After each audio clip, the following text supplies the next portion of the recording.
Hi, everybody. Welcome. We're there. Welcome back after a week's hiatus from streaming. It simultaneously feels like it's been way longer than that, and like not that long. Like it was 2 days ago, the Yeah. last time we streamed. Yeah. First and foremost, Monte Games. Thank you so much for the host. Thank you so Thank much. you. Hello. Good to see you. Um, yeah. Uh. Oh man, yeah. Heart of Handprints. I feel ya. It is. Whew. It feels like it has been such a long time, but also like yesterday. So, um, so one of the things you may have already noticed is we are unfortunately Henry-less tonight. So Henry is not going to be joining us tonight, but hopefully we'll be back next week. Um, so yeah, so we are gonna proceed with our show. A program. Our regularly scheduled programming. We were just talking about before we went live how like none of us remember how to do this, and all of us have suffered various levels of anxiety today, because 1 week is apparently enough to forget how to do all of this. So yeah. Don't know her. Never met her. No, streaming? I don't know her. So yeah. Cypher? Cypher, I barely know her. There it is. There it is. We got There it it. is. Thank you. And we're Sorry, back. it took me a second, and then as soon as I heard it, I was Yeah. like, oh, thank Yeah. God. Thank God it was made. And we're back. All right. Well, we won't delay this any longer. We are going to go and jump right into tonight's episode. Before I do, does anybody have anything that they want to say pre-stream? Any announcements, things to point out, just general information to share? Wear your masks. Wear your Support masks. Black Lives Matter. Support Black believe, Lives Matter. believe victims. You are loved. I think that's it. Nothing to add. Pretty much, yeah. I couldn't have said it better myself. All right. We'll then jump into tonight's episode. Don't go anywhere.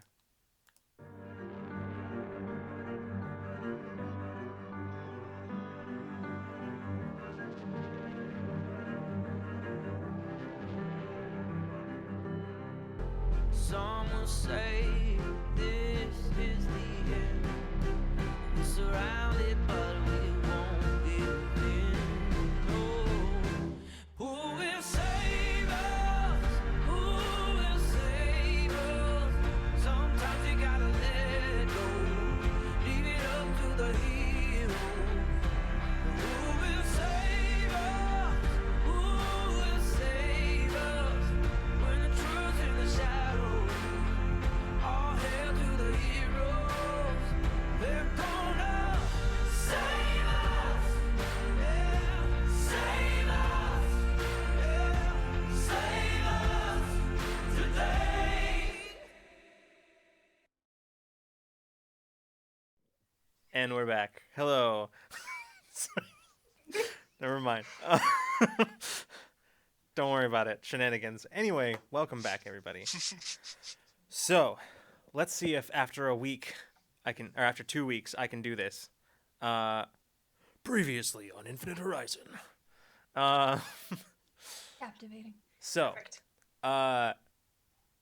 last time on Infinite Horizon, following a series of events tracking down the misplaced vessel and of one Captain Desiree, new pirate captain ally of the crew of Awakener, as well as the misplaced artifact that they were looking for.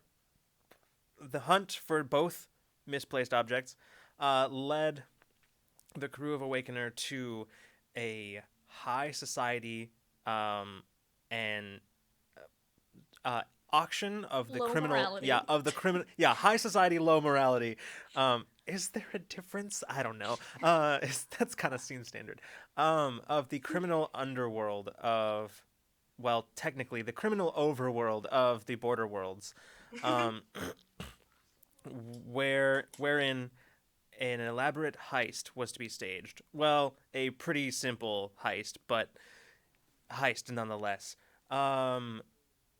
So during this, it did not take long for things to go completely off the rails, as plans so often do, with the unexpected arrival of one Damian Ellis, the CEO of Silverbreak Technologies, the megacorp who has been hounding the crew since literally day one. It's always fucking Solar Break. It's always Silverbreak. They always seem to show up at the worst possible times. This, coupled with a few interactions between Captain Desiree and former members of her crew who had mutinied and marooned her on a planet, started to complicate the situation, which was further complicated by the opening ceremonies wherein Damian Ellis specifically called out the crew of Awakener and had them surrounded by guards. A rather well-placed natural 20 from Bina with I might add a difficulty 10. Is a difficulty 10 check, the first ever of this whole game. Highest, yeah. We talked about afterwards. It's the highest check we've ever had to make. Yeah. And it knocked it down to It's- what, a 5? Yeah, highest check we've ever had to make, highest check made, like succeeded, in the campaign so far, caused Ellis to admit to a whole room of people that Silverbreak was in fact behind the glassing of the colony on Eos, but also followed up by saying that nobody cared. Which is true, because immediately following that, some of the more opportunistic members of the crowd took the moment of distraction in the crowd to take out some of their rivals in the crowd, and a massive firefight began right there in the middle of the auction, giving the crew of Awakener time to escape and pursue their quarry, the artifact. This mysterious artifact they've been tasked to retrieve, and that put them squarely into confrontation with the rest of Desiree's old crew. A classic epic showdown between Desiree and her former crew ship's doctor, who had orchestrated the mutiny and taken over, ended with Desiree persuading her quartermaster, Lash, to once again shift alliances, and with a few well-placed shots. What a romance. Yeah, unexpectedly by Lash, the traitorous doctor was no more, and the rest of Desiree's Seems to be a crew. theme. Yeah. You know, I was about to say, wait, which one? Wait a minute. Hold on a second. Yeah. So the rest of It's okay, we have a spare. yeah, we have an extra one. It's no big deal. The rest of Desiree's crew quickly fell in line, and they escaped the installation together, on board Desiree's own ship, the Siren's Lament. Just following these events, the crew of Awakener and Desiree's own pirate crew parted ways cordially, with Desiree saying that if ever they needed her help, they could reach out. But in the meantime, there was treasure to be found, and belongings to be appropriated. So, Acquired. that is where we left off. Although there was also the addition where Jade mentioned that Wire had contacted you while you were in the process of the heist, Yes. and had said to respond as soon as you were able. So I think we left off on agreeing to a nap and then realizing that we needed to contain this artifact and then changing gears fully and making our resident technopath very tired of us. yeah. Yep. All right. So before I move on over from the chat, I just want to say hi, everybody. Thanks so much for being here. And Monte Cook Games, right back at ya. All right. So then let's get tonight started. Okay. I'd say that a fair amount of time has gone into creating temporary containment for the artifact, knowing its effects on people exposed to it without any kind of containment.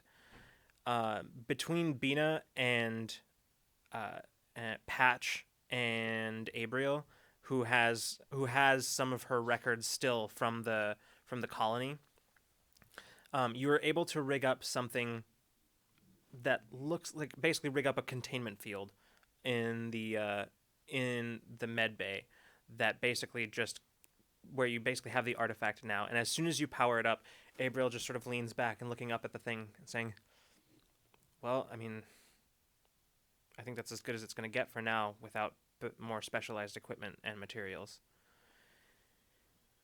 I'll take it. Does it really have to be in here? Or a better question, if it's going to be in here, do I have to stay in here?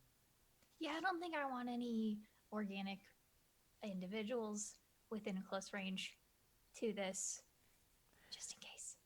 We have like, there are vacant spaces in this ship, right? Like, there's, like we talked about, like that there's like room for additions and stuff inside. Is there like an empty space we could like? The thing about, okay, so the way that most ships are built is that most models have like basically a standard basic package that they come with just the bare bones modules. But a lot of ships, particularly the larger ones, they have various modules that can be removed, that without actually there being any upgrades or things beyond the basic package, they're pretty much just empty space. They're used for housing like structural type stuff or things like that, non-essential type things. But if necessary, they can be removed and replaced with other pre-built modules. So right now, the med bay is one such module that is probably not part of the bare bones package. It was probably added after the fact. But essentially, there are lots of those spaces. However, most of them aren't really able to be used or accessed from the ship proper. The only way to access those empty spaces without there actually being like another module installed there is through like the maintenance shafts. How rough would it be to get this thing down to almost secret room?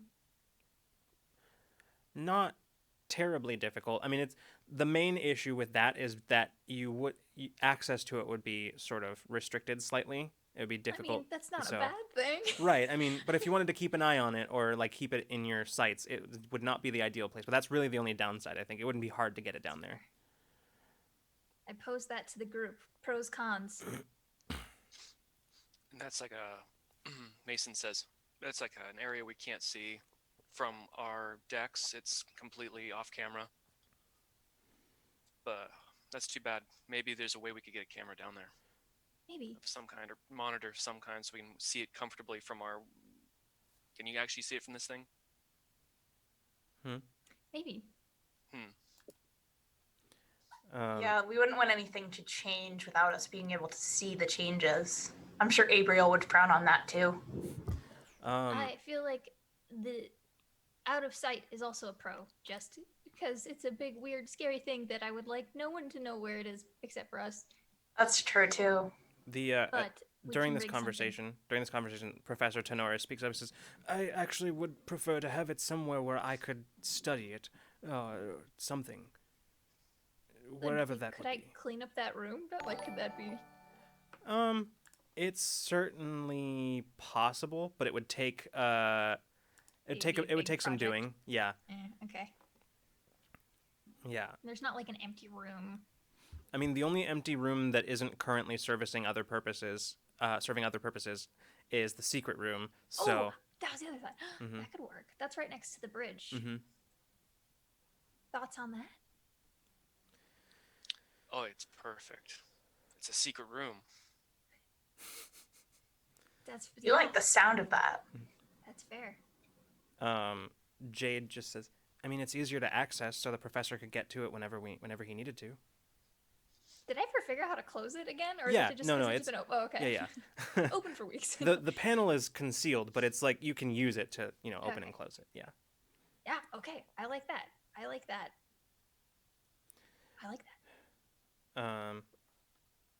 Patch and Abriel look at the device you've rigged up for containment, and Abriel just nods. Says, "Shouldn't be too hard to move this." Oh, I guess we'll get on that then. Right. Bana will help. Okay. Yeah. Eventually, you're able to move all the pieces that you need to the secret room. Kind of rig it up, and reactivate the containment.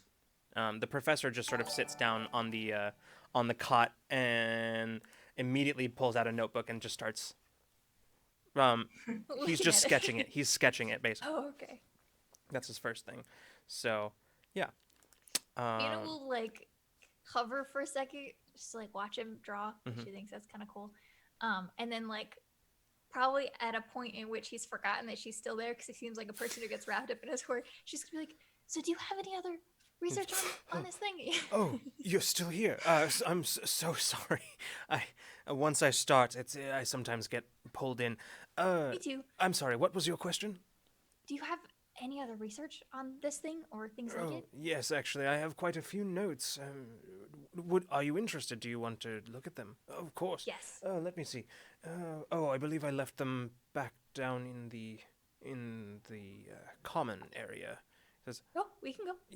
yes, and he stands up, sets down the notepad on the cot that's sort of like bolted into the wall, and he kind of looks at the artifact.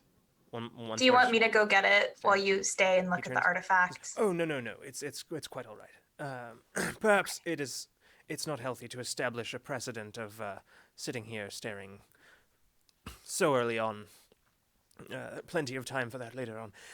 Let's go here. I'll show you what I have, and he leads you down the hallway back towards the common area. Yeah, you all make your way back to the common area as he sits down at the table where you can see his bag is there with like a bunch of papers sort of splayed out across, as well as a couple of pads just sort of set out as well, with various data being projected off of it, and you can see. Hi, Lindsay's. How's it going? Oh, did Eric do it? Hello, again? everybody.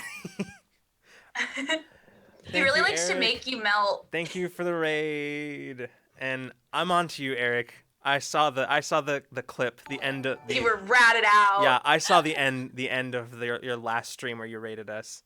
I'm on to you. Hey, Lindsay's. Thanks for stopping Yeah, by. thanks for coming in. Thanks everybody. Welcome. I'm broken. Oh my gosh. gosh. Look So at many friendly people. look at all those people. Hi, welcome Whimsies. Wow. Oh my gosh, thank you so much for all the follows and subscribes, everybody. We're learning about a mysterious artifact. Yeah. Oh my gosh.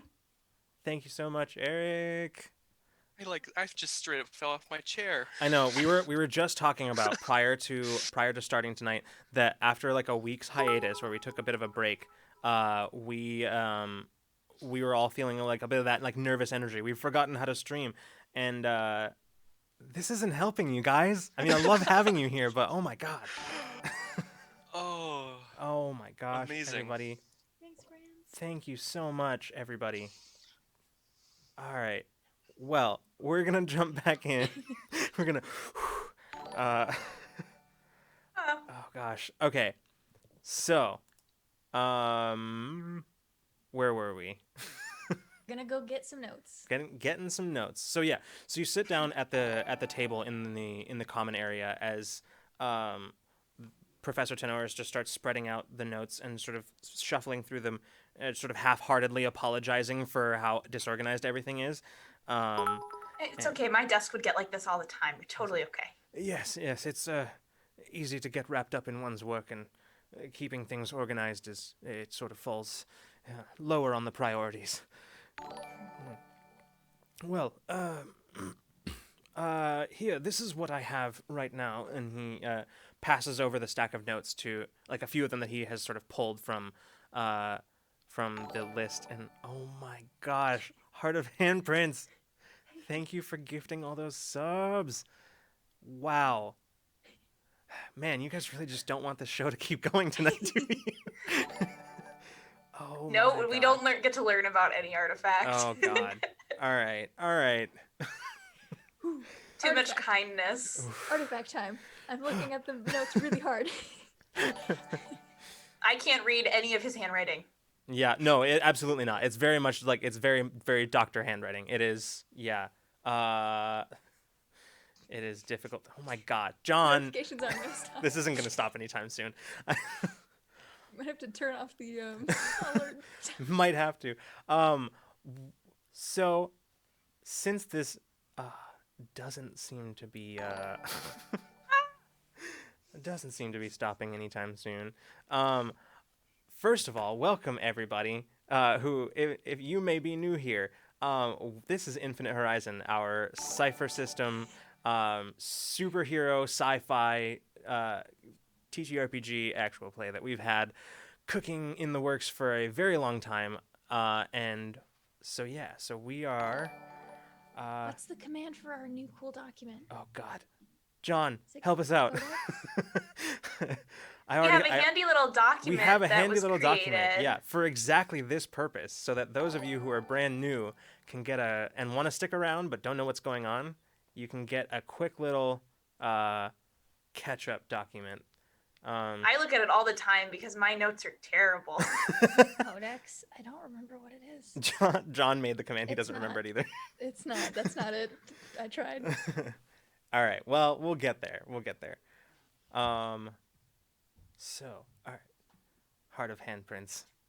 So they're just so much fun to fluster. Yeah. Well, you know what? Thank you. Yeah. We love you. Oh my gosh. It suddenly Thank got you so very, much, very warm Smokebeard. in my room. I know.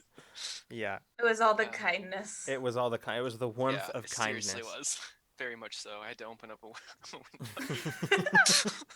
Stop being kind. Oh, No, please don't. Overheating Freeman. I love this so much. No, In lore drop. Refocus.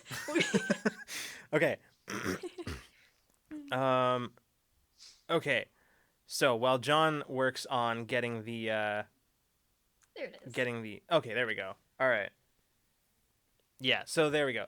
The the link that just popped up through Nightbot is a good way of getting a brief overview of what you're watching right now. Super and fast look. Super fast At look, glance. bit of a who's who situation, all that good stuff. All right. A little bit of spoilers. A little bit of spoilers, but They're labeled though. They're they are. labeled. Okay, so as you sit gathered around this table, kind of looking over some of his notes, you're starting to get the impression, Bina, as you're looking, you're starting to become aware that just sort of looking through some of these things, that he doesn't know a lot, and this actually may be the very first time he's encountered one of these artifacts in person. Well, me too. So. Yeah. Meanwhile, the professor is pulling up one of the tabs and is currently muttering to himself a bunch of like half-started sentences doesn't finish any of, as he's sort of looking through his data. I'm gonna say as the two of you are sort of poring over that, Peach, you sort of glance around and you notice Jade is sitting not too far away with Sedona. The two of them are sort of sitting, his head sort of leaned in, sort of speaking quietly to her. A look of concern on his face, just sort of, not like concern for any particular reason, more just sort of general, general concern seemingly for her well-being, as he's just sort of leaning in, and she just kind of smiles and Aw. just sort of shakes her head and responds to him. You can't quite hear what they're saying from over here, as the professors and Bina are both just kind of like chatting back and forth. Peach definitely has like a big warm smile and is like totally now focused on, like, she's kind of trying to eavesdrop on their conversation a little bit. Yeah. But is mostly just like, she just looks really happy. Oh my God, geek outs. Thank you so much for gifting all those subs. What is actually happening? Oh my goodness. They knew we would be easy targets because we were gone last week. I know. Way to prey on the vulnerable streamers, everybody. Yeah, thank you so much. All right, So just sort of trying to eavesdrop. Just you catch a few words in the sort of the tail end of their conversation, as Jade just he's saying, "No, really, it's no problem. I mean, I can make you some right now, if." And she says, "No, I'm okay. I'm okay, really." He says, "Okay, I just wanted to make sure." And she says, "I'm fine." She goes, "Are you okay?" And you can see his face falls ever so slightly. You're not entirely sure that she noticed it, but you, Peach, being like very well trained in noticing like micro expressions and things like that, you can see you notice it, and but he immediately recovers and just says, "Yeah, I'm good. I'm good." Um, Oh my gosh. oh my I'm God. not gonna go up to them or disturb them or anything. They're having their own moment, but I'm just gonna kind of take a mental note to check on Jade later Okay. and I'm turn sorry. back to the professor. Okay. Um. Yeah, you can see where just sort of the kind of as you stop listening after a couple minutes, as you tune back in, you note Sedona stand up and just sort of and move off kind of back towards the corridor that runs around the exterior of the hold. And Jade just sort of sitting there, just watching her, looking for all the world like a disappointed puppy. Aww. He just sort of sits and sort of looks down, glances back up, like catches your eye, and then just like straightens up and just Hey, Jade, do you want to come over and hear more about the artifact? yes, but I kind of was Gotta go gonna do go. something else first. Yeah, I was gonna go check on the engines and just sort of give him a look over, make sure everything's still okay. Is he going to look after the engines, or is he going to follow after Sedona? No, it's pretty clear. It's pretty clear he's going towards the engines. He's already walking in that direction. And, Okay. All right. yeah, he. So, you kind of turn back, and the professor is in the middle of saying, "And so, really, most of this is theoretical. I have not actually encountered one of these artifacts before. This was going to be my first actual chance to physically examine one. I'll admit, now that I have it, I'm not actually sure what to do with it. If it's as dangerous as you say, then it's not really a good idea to look at it without protection and the shielding that you created, but without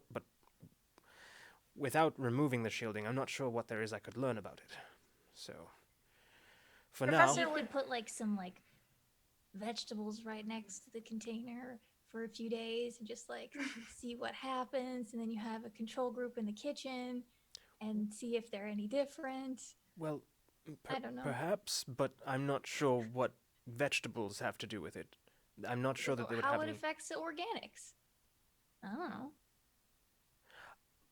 Perhaps. I mean, well, it certainly might be worth looking into. I'm not a scientist. He says, "Yes, he kind of looks down and he gives sort of like, Peach, you're definitely understanding this is a very very much like a sort of placating response that he's giving Bina right now. He says, "Yes, well, it's an interesting thought. I'll consider it." And like, Professor, we do have a doctor on board, and she has some knowledge of an artifact. She studied a similar one. right, You may yes, be able to trade notes with her. Olam was mentioning something about that. I actually, if it wouldn't be too much trouble, I think I might enjoy comparing notes with her. If she had a chance to study it and its effects, I would very much appreciate that. Oh, yeah, she studied its effects real well. Excellent. The more expertise on this. Besides, I'm I'm an archaeologist, so most of my knowledge and knowledge base is going to be focused much more on, well, the artifact itself rather than the effects that it has on organics. So working together, we might be able to find something interesting. And pardon me if this is a little bit of an odd question, but when you were looking at the artifact, did you feel anything? Well, Besides curiosity? Excitement, anticipation, the thrill of discovery. I'm not sure. Is any of this... Did it have a physical effect on you? Did you feel anything physically? Not that I recall. And you didn't hear anything? Nothing. No, nothing out of the ordinary. Okay. Well, that might be something that only people like us who have been affected by it can hear, but the artifact has seemed to give an effect where it almost feels like there's an entity or I don't know, something watching. godlike watching. Or not that I'm a religious type, but Something ominous. He's already writing down notes. He's already scribbling. I don't think Bina's experienced this yet with it, so she's like looking back and forth between the two of them, like. Oh yeah, Olim and I don't know if we ever mentioned that, but Olim and I, one of the very first times I used my ability, we were in his dream, and we, in the middle of the dream, like the warped busted in, and the artifact, I don't know exactly what it had to do with it, but the artifact seemed to have something to do with the voice that we heard. It was like this voice was there present in the dream, and then when I touched space, for lack of a better word, I heard it again. So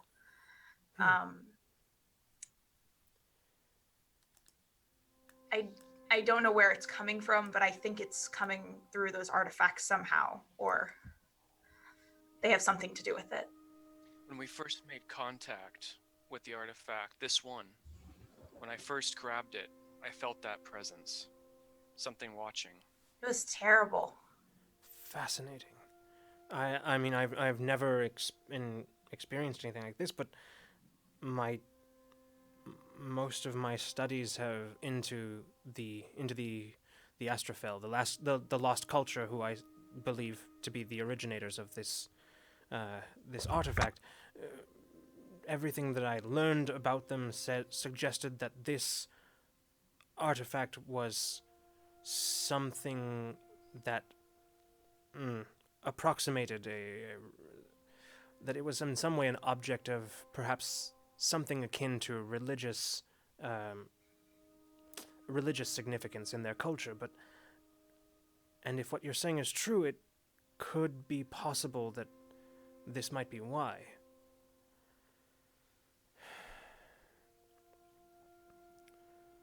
Well, I don't know. Whatever's behind that thing, it did not feel exactly. It didn't feel exactly friendly to me.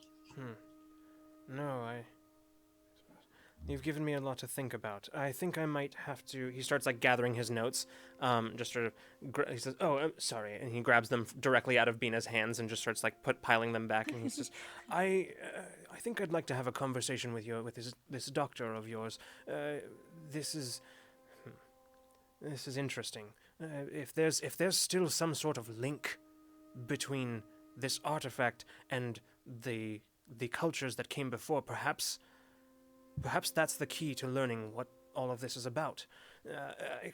If you wouldn't mind, where might I find this doctor of yours? Down the hall. Is it on? It's on the med bay is on the same floor as the. Yeah, oh no, the med bay is on is one deck up. Oh yeah, I'll give directions then. Sure. The accurate directions. Bina knows the layout of this ship. Yeah. So he says, "Thank you," and he just starts like kind of like haphazardly shoving things into his bag and then making his way back up topside. Is he like staying with us now? Is it like new crew? I think probably just until some of the artifact situation is dealt with. I think it could be good to have an expert on board. Couple. Well, as close as what we have. Yeah, okay. That's fair. Yeah. Okay. Yes. I'm sorry I didn't mention the dream before and the voice. It kind of scared me.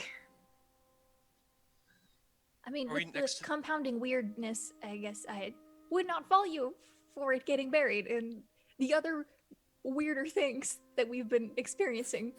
So, Yeah, Olim and I have been kind of talking about, I don't know, recreating the circumstances of the original dream that we were able to hear the voice to try and learn more about it. But I don't know exactly how that would work. If I could talk to the thing, could maybe learn Might something. Not want to. I don't know. I think I'd like to try. We're standing next to it. yeah, if I was gonna say, but you're just kind of like, Oh yeah, we do have one now. That just seems very, like we're in its court. But just something to consider. Still lots to think about. I think that unless we know exactly what we want to do, we shouldn't plan anything next to it. Mm. It's a weird feeling. I don't really understand it, but I feel like we should, Your gut. yeah. Well, I trust your gut, so. Thank you. got good guts. Thank you. Should we keep an eye on it, or from a distance, or should we? Probably. There's not like security feed in this room, is there? Not in that room. You can probably rig something up pretty easily though. It wouldn't be that hard to connect. Like, if you were able to get Put a webcam. In yeah, there. if you were able to get a camera from somewhere, it wouldn't be hard to rig it up to the security system of the ship. Do we have a C920?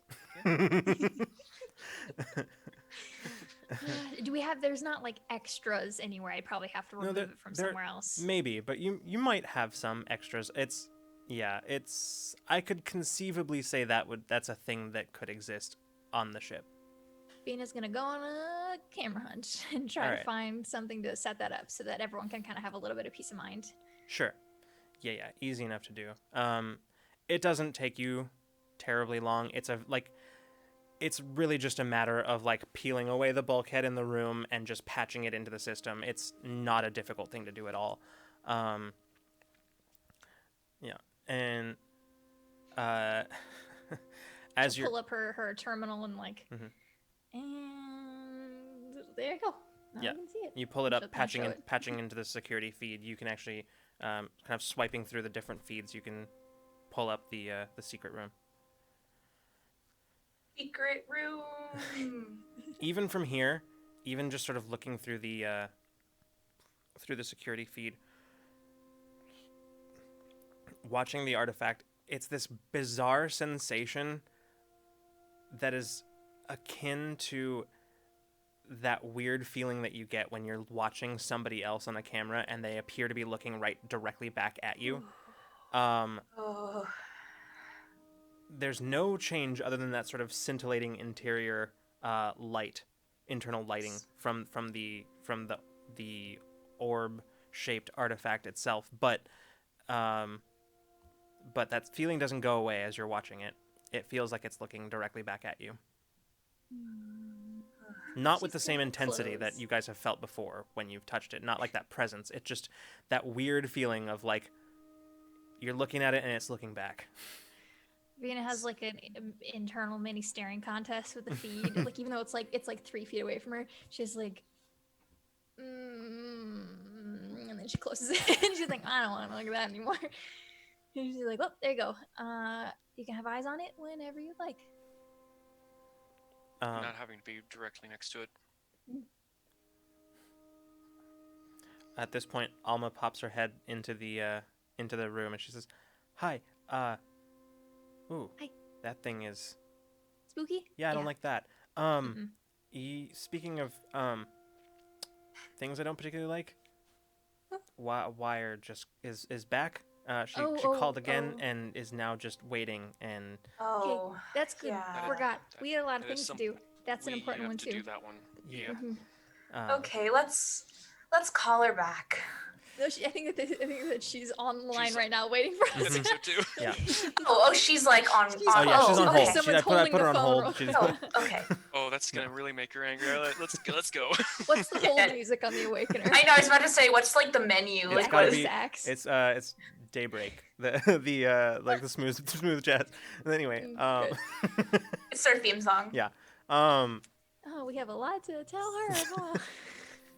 Huh? When's the last time we talked to Wire? It honestly Before. wasn't that long ago, but we've done a lot of shit Yeah, in between. it was the last time you talked to Wire was after your conversation with Abriel, where she informed you about everything, and you guys talked to Wire, who basically said like, "I'll look into it," essentially. So, are you gonna go take it directly on the bridge, or are you gonna go have it patched into the observation room? Oh, I mean, I guess we could probably go to the observation room. It's like a conference room. That's kind of Pretty what it's much, for. yeah. Might as Yeah. well use It's it for like its it's intended basically purpose. like an observation deck, but that's like most often kind of like a lounge, but can be converted into like a conference room style kind of. Yeah, let's go use it for what it's intended for. Pretend have some semblance of Professionalism. we know what we're doing. Instead of just like heads crowded around the In the bridge. just like, hey, so somebody like clawing their way from the back to like. We like share screen. Like we're all in the one. Up someone's nose as they peek in the bottom of the frame. Yeah, exactly. Okay, so you all gather once again in the conference room, in the observation room. I shut the secret room before we leave. Sure. Just Yeah. No entry. Currently, it is just you three and Olam, just sort of in the conference room as the you can see the image, the holographic image of Wire, just sort of basically like bust of Wire as she is just sort of looking at you, saying, "So, I take it you contacted the professor." Mhm. Great. He's in the other room. he's here. Yeah, we have him. Okay. Anything else? Did you learn anything yet? About the artifact, no. We're working on it. Yeah, that's all right. I wasn't really expecting you to have answers that quickly. Well, I may have some leads on that thing you asked me to look into. This doctor's sister. Yeah. I may have some leads. But I'll need you to come back for them. We have a few things to talk about. On your way back, do you think you could stop? If I send you the coordinates, do you think you can stop by and pick up Zaya? Yes. She's always welcome on our ship. Okay. We're running low on beds, so hopefully it's not too far. No. I think she could just sleep on the floor. She's tough. She has done it many times. I'm sure she has. So, yeah, if unless there's anything pressing, I think maybe we should keep this short until you're here. Maybe pressing. We definitely had a run-in with Ellis. Where? What happened? We were going to get Duraga- the artifact, and it was in a little bit of a tricky place. But is everybody okay? Yes. Okay. It was just stressful, and we can reassure you that it's fine. It's just a thing that happened, and we can tell you the details when we see you if you're happy with that information. I mean, as long as all of you are fine and nothing bad happened, I think I think it's okay. I'll hear the details when you get here. One point that is made me worry was he seemed to already know we were there. Oh yeah. That And is that's concerning. the only thing I have to say.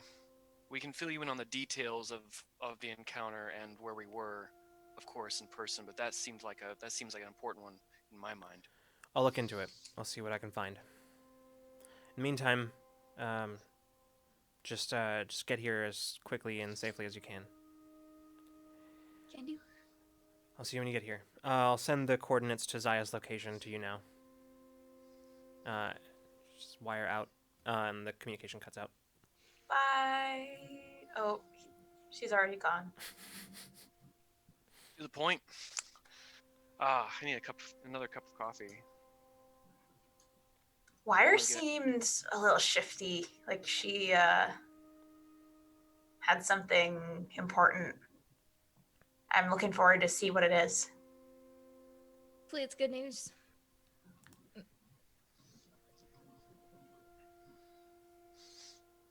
What time of the... What time is it? Is this the same day? Is this Yeah. like the Yeah. night after? Oh, you God. haven't- This is still the evening. Oh, yeah, Okay, no, it's the cool. same. Have we same not? day. We haven't slept. Have we not slept? I'm pretty sure most of you are still even in the same, like, the Oh clothing. yeah, we're still in. You're still in the Yeah, same... no. Which Yeah, this is we're just, still in our this is just a beautiful convenient. outfits. This is just a convenient excuse for me to like put it up on screen. Like this is what they're all in right Perfect. now. They're just, I love it. in that. This is how we are all dressed This is how they're all kinda dressed right wanna- now. for I wanna hours. I do kind of want to put those glasses on again, but they're not on. They're not right directly in front of me. So Fair enough. Yeah.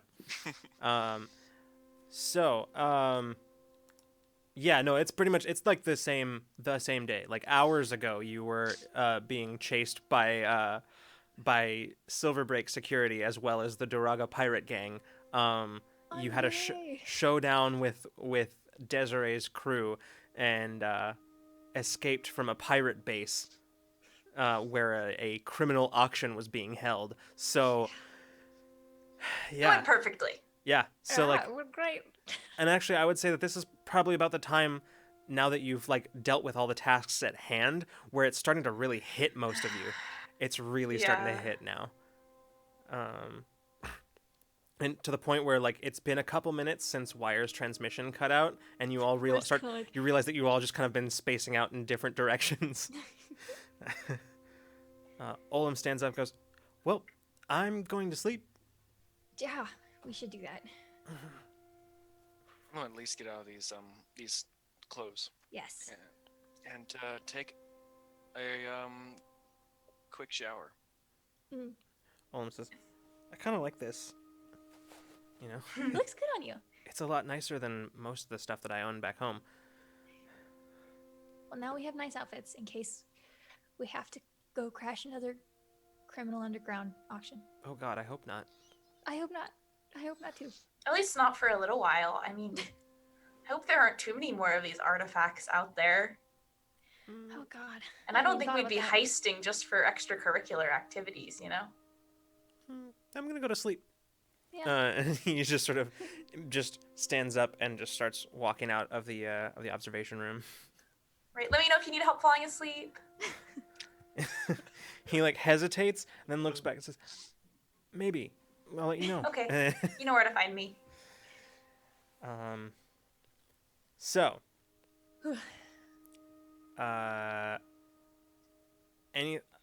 unless there are specific things that you want to do, we can sort of fast forward a little bit. Yeah. Bina just goes and changes into regular garb and then goes up to the bridge. Sounds good. And she will sleep where she often does in the pilot seat. Oh my God. She's absolutely given up her. But there's not enough beds for the amount of people that are in this thing, and I she think- doesn't sleep in hers I anyways. think we determined that there are enough. Not anymore. Not 'cause they're- anymore, the though, one bed, yeah. yeah, that was in the secret room. Yeah. Is no longer an available Mhm. bed. So Mm-hmm. Bina already always sleeps in the on the bridge.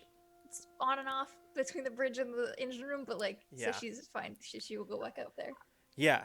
So, we'll fast Mason forward. Yeah, go ahead. Mason will shower, change into his usual dusty clothes, and go outside. Or wait, no, I can't go outside. I wouldn't do that. No. It's Out not into advisable. space. Not advisable at this point. Oh, and is going to. Is there any way that he can go into the secret room, Mhm. sneakily? Yeah, I mean, it's unlikely that like Well, over not really. ship sounds, it's unlikely that Bina would hear it. Even with its proximity to the bridge, it's unlikely. So Closest to the room, would she feel it? It's okay. I'm not trying to actually be sneaky, really. That's I fair. just Yeah, want to no, she won't bother you anyways. just for just kind of look around, just kind of go in. Sure. You can see it's empty except for the remnants of the professor's most recent sort of study session. You can see like half-finished sketches, as well as one of his data pads that's just on the ground, and that fucking orb. I'm sipping on coffee, kind of just staring at the orb with it like a look of, I'm on to you. Yeah. You And turn around. Oh. as you turn around, you stand there and just sort of stare at it for, about 30 seconds or so, and as you turn to exit, you glance down at your terminal, and it's actually been about an hour. I pull out my handy little notepad and I flip to a blank page and I start sketching down that note at the hour, and I check the time. Mm-hmm. And I look at the orb and I kind of just look at what it looks like and write down that, I was looking at it for 30 seconds, but it's been an hour or something like that. Just write a quick note. Yeah. The sensation, the weird kind of sensation that you're having right now is like when that thing when you're trying to fall asleep and you feels like you blink, but it's been several hours, right? You actually fell asleep and it's been several hours. That's basically how it feels right now. It's that weird sort of like vague disorientation but yeah. I think Mason probably recognizes that feeling a little all too well. Mm-hmm. That's what it feels like. It just feels like you blinked and suddenly it's been an hour. I look around again, and then I write down that note like I said, and I exit. Okay. And head to a place that's unoccupied. All the while, even as the panel is sliding shut behind you, until that panel closes completely, it feels like you're being watched, and you don't even fully notice it until the panel closes completely and you don't feel that anymore.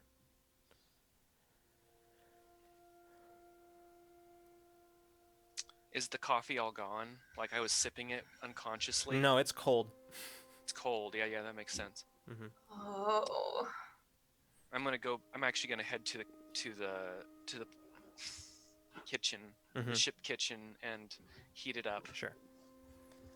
All right. Then we'll fast forward a bit. It's like the equivalent of 3 a.m. now on our sleep cycle. Pretty much, yeah. So I'm passed out. yeah. After helping Olin get to sleep, Peachy just zonked. We'll fast forward a couple of days as you're on approach to the planet where wire indicated Zaya would be found. You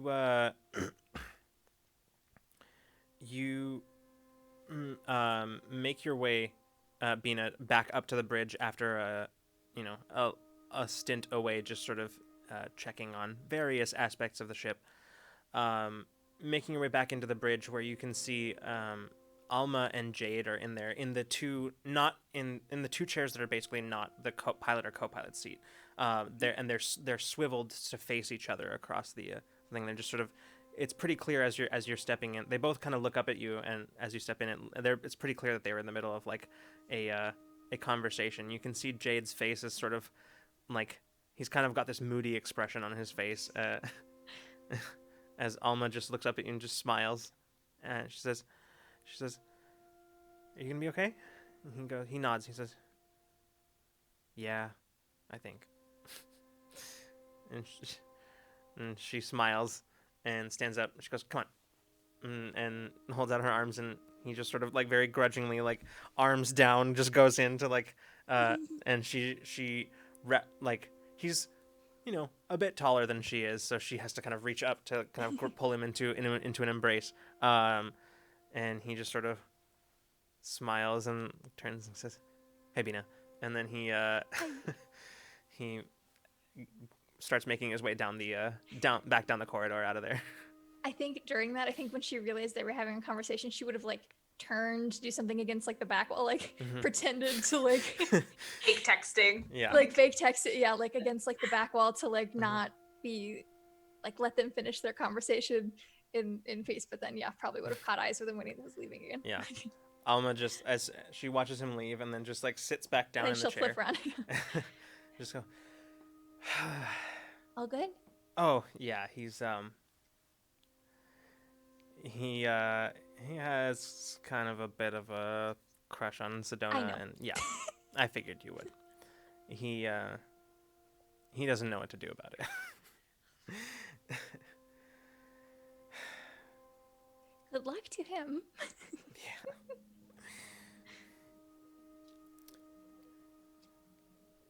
Man. So do you think he would really want to do the birthday party, or does that seem like that's something that would make him not happy? I don't know. I haven't brought it up. I mean, I did once since we talked about it last, and he just sort of brushed me off. So I'm not sure he's. It did kind of seem like maybe when we talked about it, but I don't know if he just wanted to not be talking anymore. I get the impression he doesn't really want to deal with it, or can't face it. That's that makes sense. Hold on to it. Put it back burner. It's at this moment, Bina, that you suddenly recognize that there's sort of been as you've been talking. Actually, you sensed it as soon as you entered the room, but it didn't really occur to you until just now. It didn't really register. But there's it's sort of been gradually growing. This sort of, there's not really a good way of describing it other than just sort of like a sense of being overwhelmed and sort of growing, almost like despair is too strong of a word, but it's like it's pretty intense. And actually, as you notice it, you wonder how you weren't feeling it before. It's not coming from Alma. It is. It? It is. Oh, it is coming from Alma. Oh. Yeah. Oh. And as soon as you notice, she suddenly makes eye contact with you, like also aware that you have now just registered that I've yeah. She goes, "It's fine."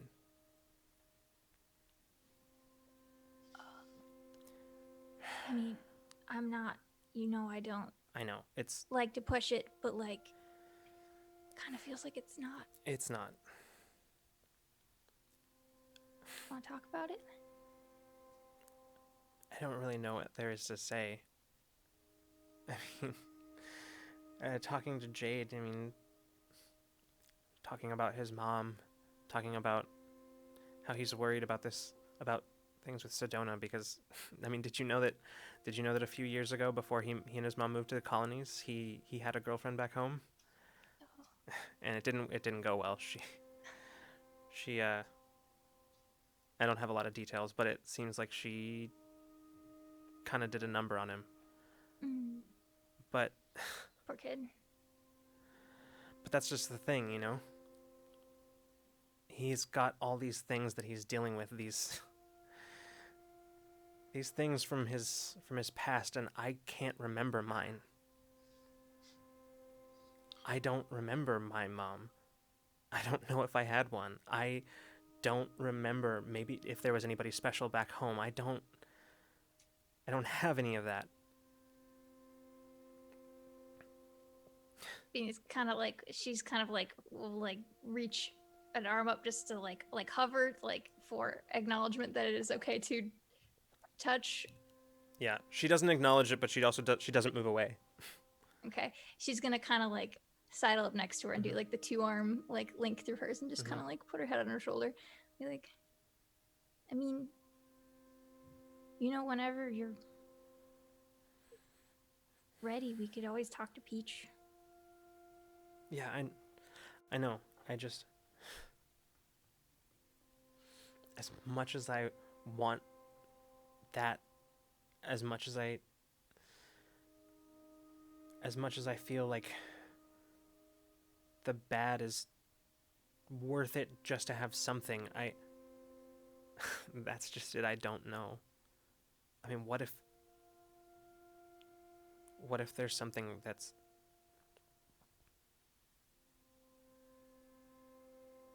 I can't deal with?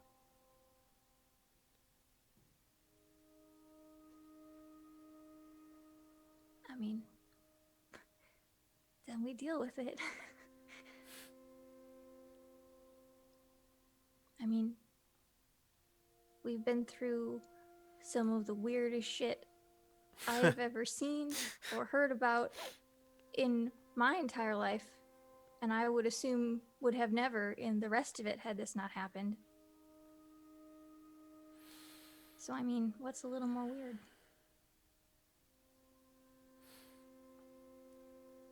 But you don't have to.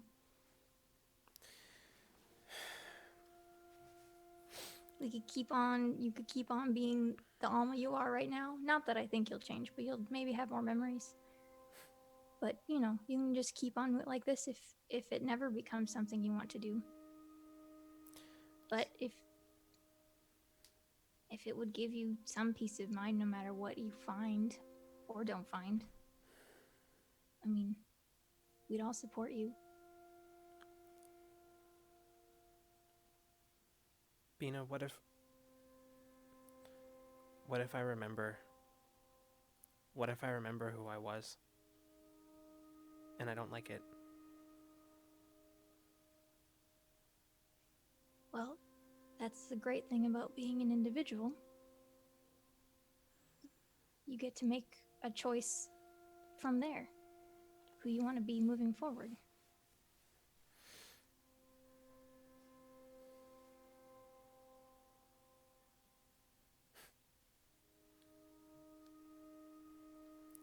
Do you remember?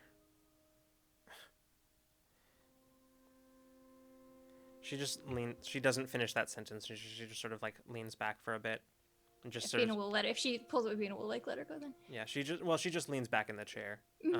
She just sits for a while, just complete silence for a little bit, for a couple minutes.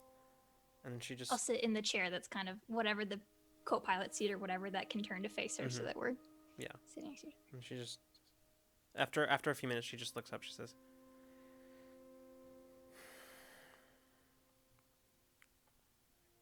"Yeah, I think maybe I'm just tired right now. I don't know."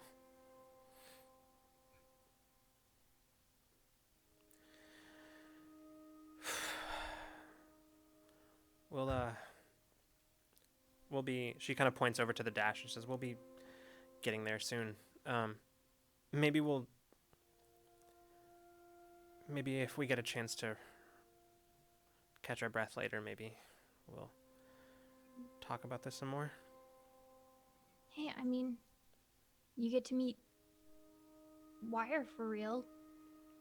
Maybe if you don't want to find answers in your own brain, maybe she could find answers through whatever it is she does. If that seems easier to you. Maybe not. Maybe. I don't know. I think for now I don't really want to think about it anymore. That's fine. I feel like eventually I'm going to have to face whatever came before this. But for now, I think I just want to be the me that I know. Well, we all like that, Alma. And I'm sure we'll like whoever we find if we ever look back. I hope so.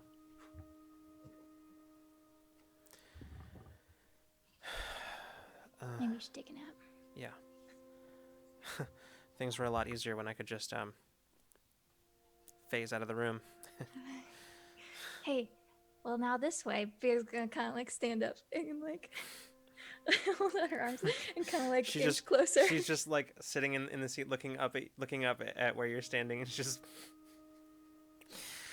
okay. Perks. And she Perks stands of up. having a corporeal form, huh? And then She stands up and yeah. Big forearm hug. Yeah. She just hugs you, just sort of holding like the back of your head, kind of, and then I think you might be right about that nap. Yeah. Actually, come to think of it, I don't really remember the last time I slept a full night, so. Oh, how the turntables! And she's gonna turn her around and kind of start walking with her out to the Shut up. where we sleep.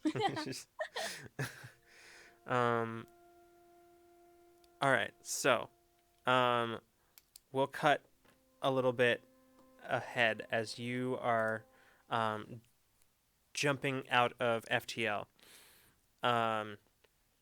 Below you, you can see as you are exiting from jump, you can see a planet that appears to be mostly a lot of it appears to be basically it's mostly high elevations and lowland plains, and there is no in between. It is literally just like the and even from orbit, the dramatic difference going from like the plains to the mountains is pretty spectacular. From what you can see, even from up here, the way that the tectonic plates have subsumed has created like this just very sudden rise in like in the terrain, where it goes immediately from like lowland elevations to just sudden peaks. It is pretty spectacular. On your scanners, pinging back on your scanners, you can see a few cities. It's a populated world, but not populated like those kind of in the Commonwealth core. It's probably about 3 major cities and a scattering of minor ones, and the rest appears to be largely farmsteads in the lowlands. The specific coordinates that you were being directed to is it is a corporate installation in the peaks. Boo. It is a specifically this Peach says that too. this belongs to this is an installation that belongs to high prime terraforming, and you start banking in as soon as you hit Atmo, you start making your way down towards the coordinates. And as you were making your way down, Alma looks up. She says, "All right, so I've got silent running mode on. I don't think they'll see us coming. Not sure if that's what we want or not, but yeah. At this point, all of you are up on the bridge. Are we? This is where we're picking up Zaya, right? Yeah. Can we get her on comms or figure out where she's at? Tell her to meet us. Do we gotta get out? Do we just find the most action, or? I mean, that's true. We do have her like frequency or whatever. You do, yeah. Yeah. Yeah. Alma just says, "I'll try to reach her," and she goes to the comms panel and just starts attempting to connect. And it actually takes a couple of attempts before finally you hear Zaya's voice, sort of out of breath, be like, "Hey, it's been a while. Yeah, been a minute. Hi." Hi, we're here to pick you up. Is that something you were informed of? That sounds really great. Send you some coordinates. Are you? Yeah, okay. Just here, and she sends you some coordinates. Just meet us here. And you hear the beeping on the terminals as you look down. You can see a set of coordinates has been beamed to the ship, and it is in the direction of the installation. It is as you pull it up, it looks to be a specific landing platform Okay. of the installation. And Well, let's get there before they do. you hear a male voice on the other end, like also out of breath, just saying, "Mind the AA guns," and then Jeez. All right. So never mind. Mason was going to ask if he could tell what kind of tone or what they're running. Are they running from something or okay? yeah, got just it. you also as just before the communication cuts out, as Zaya goes, "Okay, gotta go. See you soon." And you hear the unmistakable sound of weapons fire before the communication Have cuts out. fun. All right. She's well, having a I'll blast. Let's get there quick. Probably quite literally. Alma just stares and looks at you. She says, "Is her life just always like this?" Yeah, she's kind of an adrenaline junkie, and we really appreciate her and her guns. Yeah. Okay. I lift us up and we're gonna take us to the coordinates. All right. Mason's going to jump in the gunner's chair. Ooh. All right. Just in That's case. so sick. Mason will provide cover fire if need be. All right, We'll fair see. enough. As you're setting this up, Alma's looking at displays. She says, "Oh, those AA guns." And she looks at them. She says, They probably won't be able to track us too much until we get close. But by then, we'll have a small window to get in. Otherwise, Okay. well. Any way we can put them out of commission for a short period of time? Not from here. But Okay. with silent running mode, they shouldn't detect us until it's almost too late for them to do anything about it. So, and those things are programmed so that they have a hard shut off when it comes to targeting their installations. So, as long as you can get us past them fast enough, we should be okay. I think everyone in the room feels like a excited, like Like I'm looking for somewhere to strap in immediately. the emotional equivalent of like, oh yes, let's go, we're gonna Yeah. and then she's like tries to tamp down. She's like, this isn't something I should be excited about, like, Yeah. but she's still like trying not to grin too big. Alma says, just sort of says under her breath, but Bina still hears it. She says, "It's really the leaving part that I'm more concerned about." Oh, that's what Lena's excited about. All right, so at this point, the vessel, like the ship touches down on the platform. As the A guns had only just started to like turn to target, you start hearing like the warnings, but Bina, you're already shooting past them before that even happens. Just touching down on the landing platform. Over in the distance, you can already see as the doors that lead into the installation from the platform open, and you see two figures running, just sort of full tilt running, firing over their shoulders. Want to greet them? Get the bay door open. Yeah. You watch just from where you are as the two of them, they are forced to like dive apart, like behind some like low walls, as a full like security team just runs out on their heels and just opens up on the platform. Wow. Hey. You catch Mason, do you want to try to get in their way? I sure do. Yeah, you at that exact moment you hear the comms crackle and Zaya says, "It's really good to see you. Think somebody might be able to run some interference on us? We're a little bit pinned down." Working on it. And Yeah, Mason would like to get on the guns. yes. Okay. Warns everybody who's not on the bridge. She like sends a little message. Everybody strap in. Venus the helm. Everyone, be careful. All Is right. the artifact strapped the fuck in? Is it like Yeah, it's connected to secured. anything? That's Yeah, definitely right. Yeah. Oh, good. All right. So, Mason, you settle yourself in and you start targeting the security team, and you just immediately begin just opening up like sort of a suppressing fire out in that direction. You watch as the whole team, like the whole firing team, just scatters and starts ducking behind cover, some of the other low walls as well, but still sort of like firing just sort of up and over cover and stuff, just wildly. And you hear Zaya still active over comms, definitely not directed at you, calling out to somebody else, the other individual that she's with. She says, "You'd think they'd run out of ammo eventually," and and you just We should be so lucky. you hear another voice, the same man's voice that you heard before, just saying, "Yeah, no such luck." And Zaya says, "All right, you're clear. Go, go, go." And you see the man just immediately break cover as Zaya reaches up. Mason still sort of suppressing. Zaya just opening up on the firing team as several of them duck behind the low walls. And as they do, you see she glances over her shoulder as you can see this man a redheaded human man with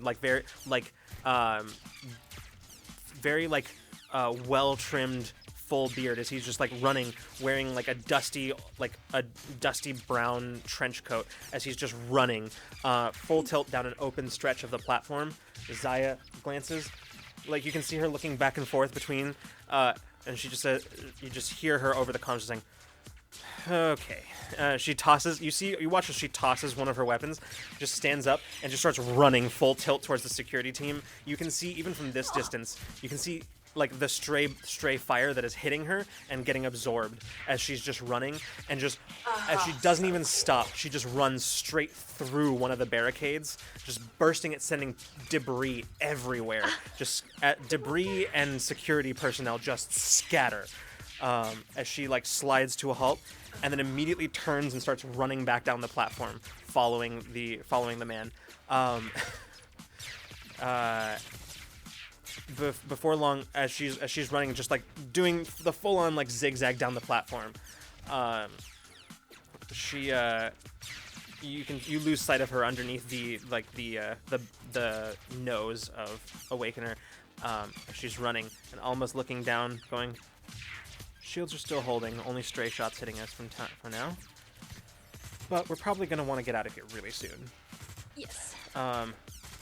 Venus is gonna be like, "Not to rush you, but I'm gonna rush you." Just here, yeah, a little bit busy. And then you hear Jade come in over comms. Says, "All right, they're on board." Okay. Get out of here. Okay. So, Ready. These are gonna fall off my face. yeah, you see That's awesome. once again as they sort of regroup as Mason's suppressing fire sort of lets up a little bit as Awakener takes off. As Everybody strap in. they jump back into ready position, start just firing, taking pot shots at Awakener as you are lifting off. Evasive maneuvers. All right. So as you begin pulling away from the platform, the warning, the alarms start blaring of target lock, and Alma goes, "Bina." I'm going. All right, I'm gonna have you make a roll this time. Yes, let's do it.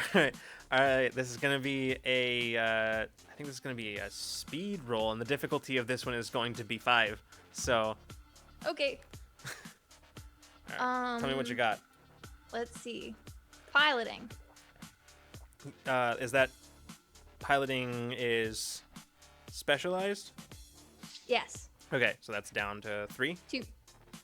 Yes. Mhm. Sorry. Yeah.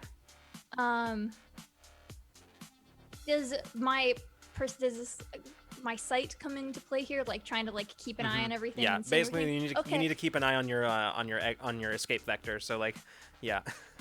Okay, I do it. Okay, cool. I suspected think you'd have to roll. I suspected you wouldn't have to roll. As Bina just very very calmly strap in everybody, and then just floors it. Everybody just gets feels the full force, all the G is just pressing them back into their seats. As Awakener just starts pulling some spectacular maneuvers.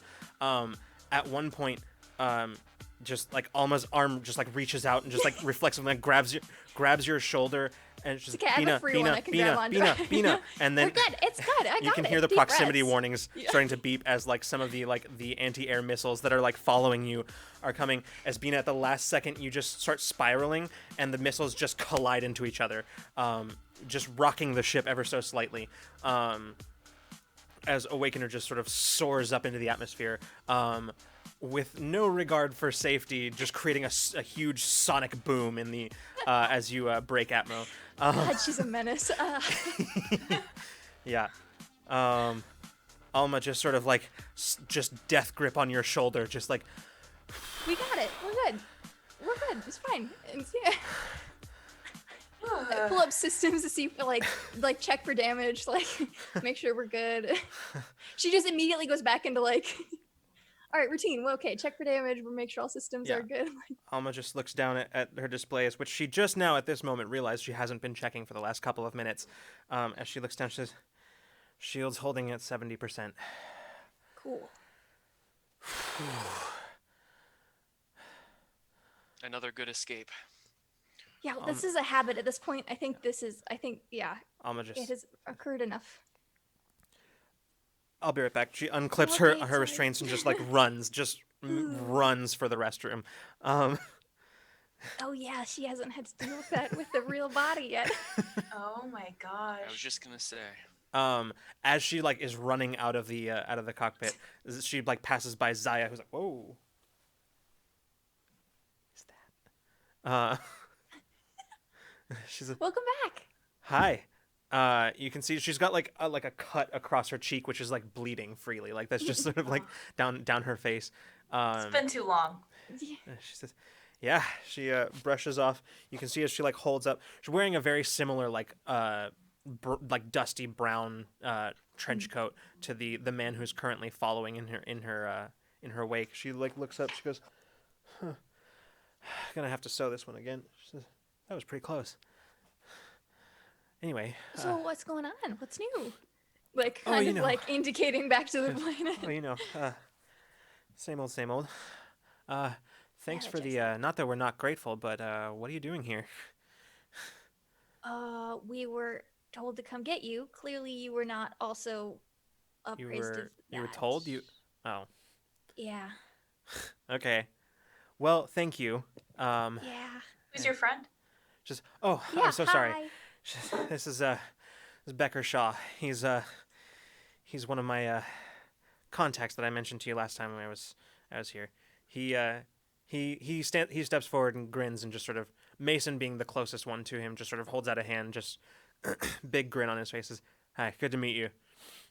You said human, redheaded human? Yeah, human. Although now that he's close, now that he's up close, you start to detect like some of the striations that are common to Keldro. Karen.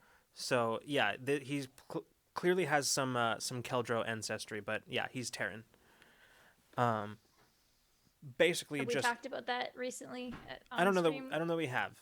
So essentially, for those of you who are unaware or need a refresher, Terrans are essentially any mostly human species that has. Actually, I don't even know if mostly human is a qualifier. It's just any. I think we had just said any non-human, or sorry, yeah, not any non-human entity with human lineage. Right. I think is what we had said. Yeah, one of the things that is contributing to the gradual decline in human population is the fact that in many cases humans are literally just breeding themselves out of existence. So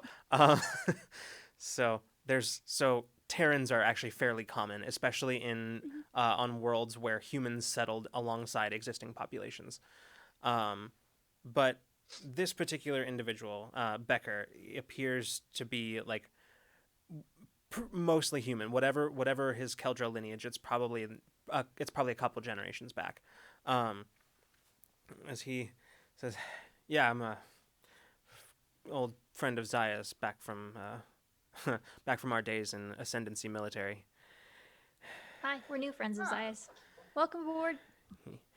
He said, "These are the ones you were telling me about?" And she nods. She says, "Yeah, these are them." So she looks over at Mason. She says, "You replenish your booze stocks since the last time I was here?" Thanks for reminding me. Yes, we have. If you don't mind, I think I may partake. Oh, follow me. Gladly. I don't like this chair much. She's anyway. like already like pulling off the coat and just sort of looking, and as she pulls it off, like she's basically wearing like her tactical tank underneath, but as she pulls it off, you can see that like basically like there, it's not just the coat sleeve that got yeah, that got. She looks and she's like, "Huh. I thought I felt something."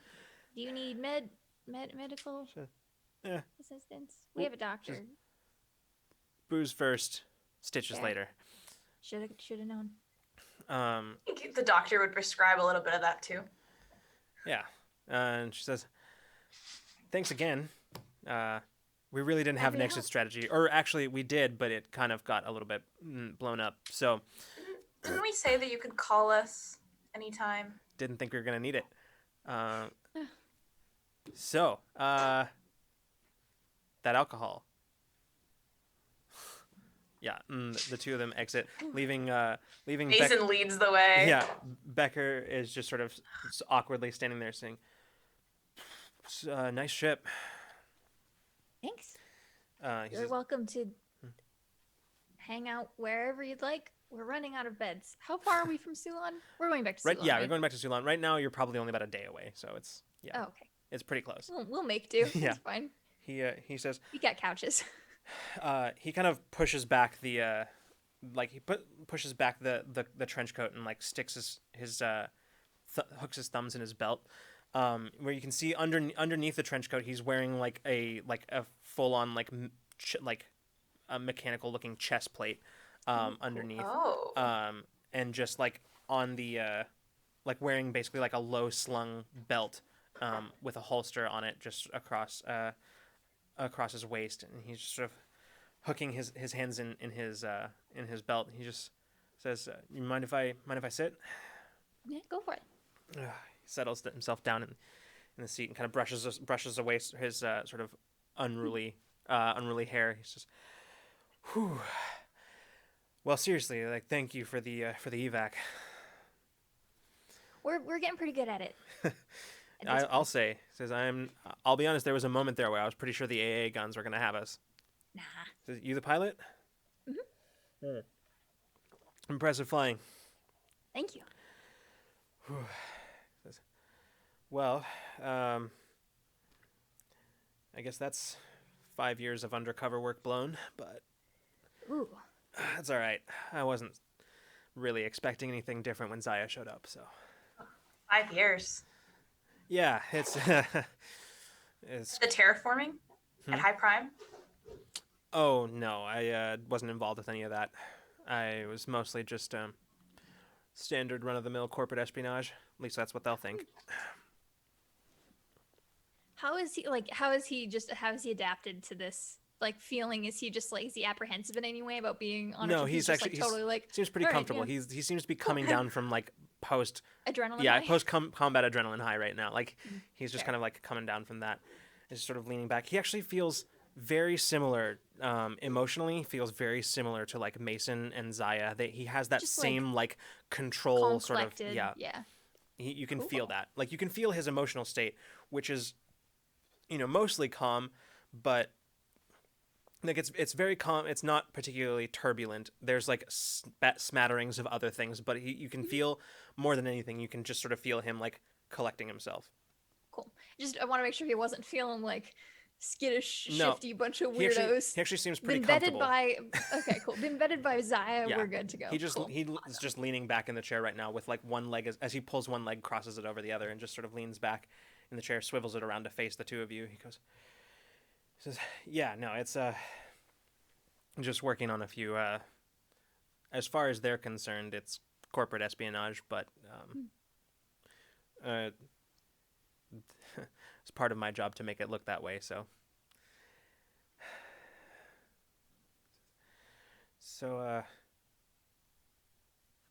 the galley's that way where they just went." Yeah.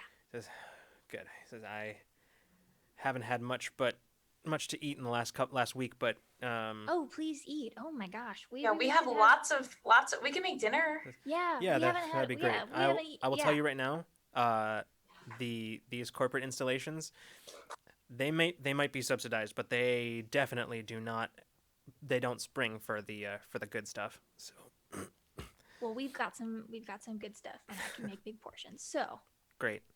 then you Looking do that forward too. to it. He stands up, says, "Thanks again for the evac." He says, "Honestly, Welcome aboard.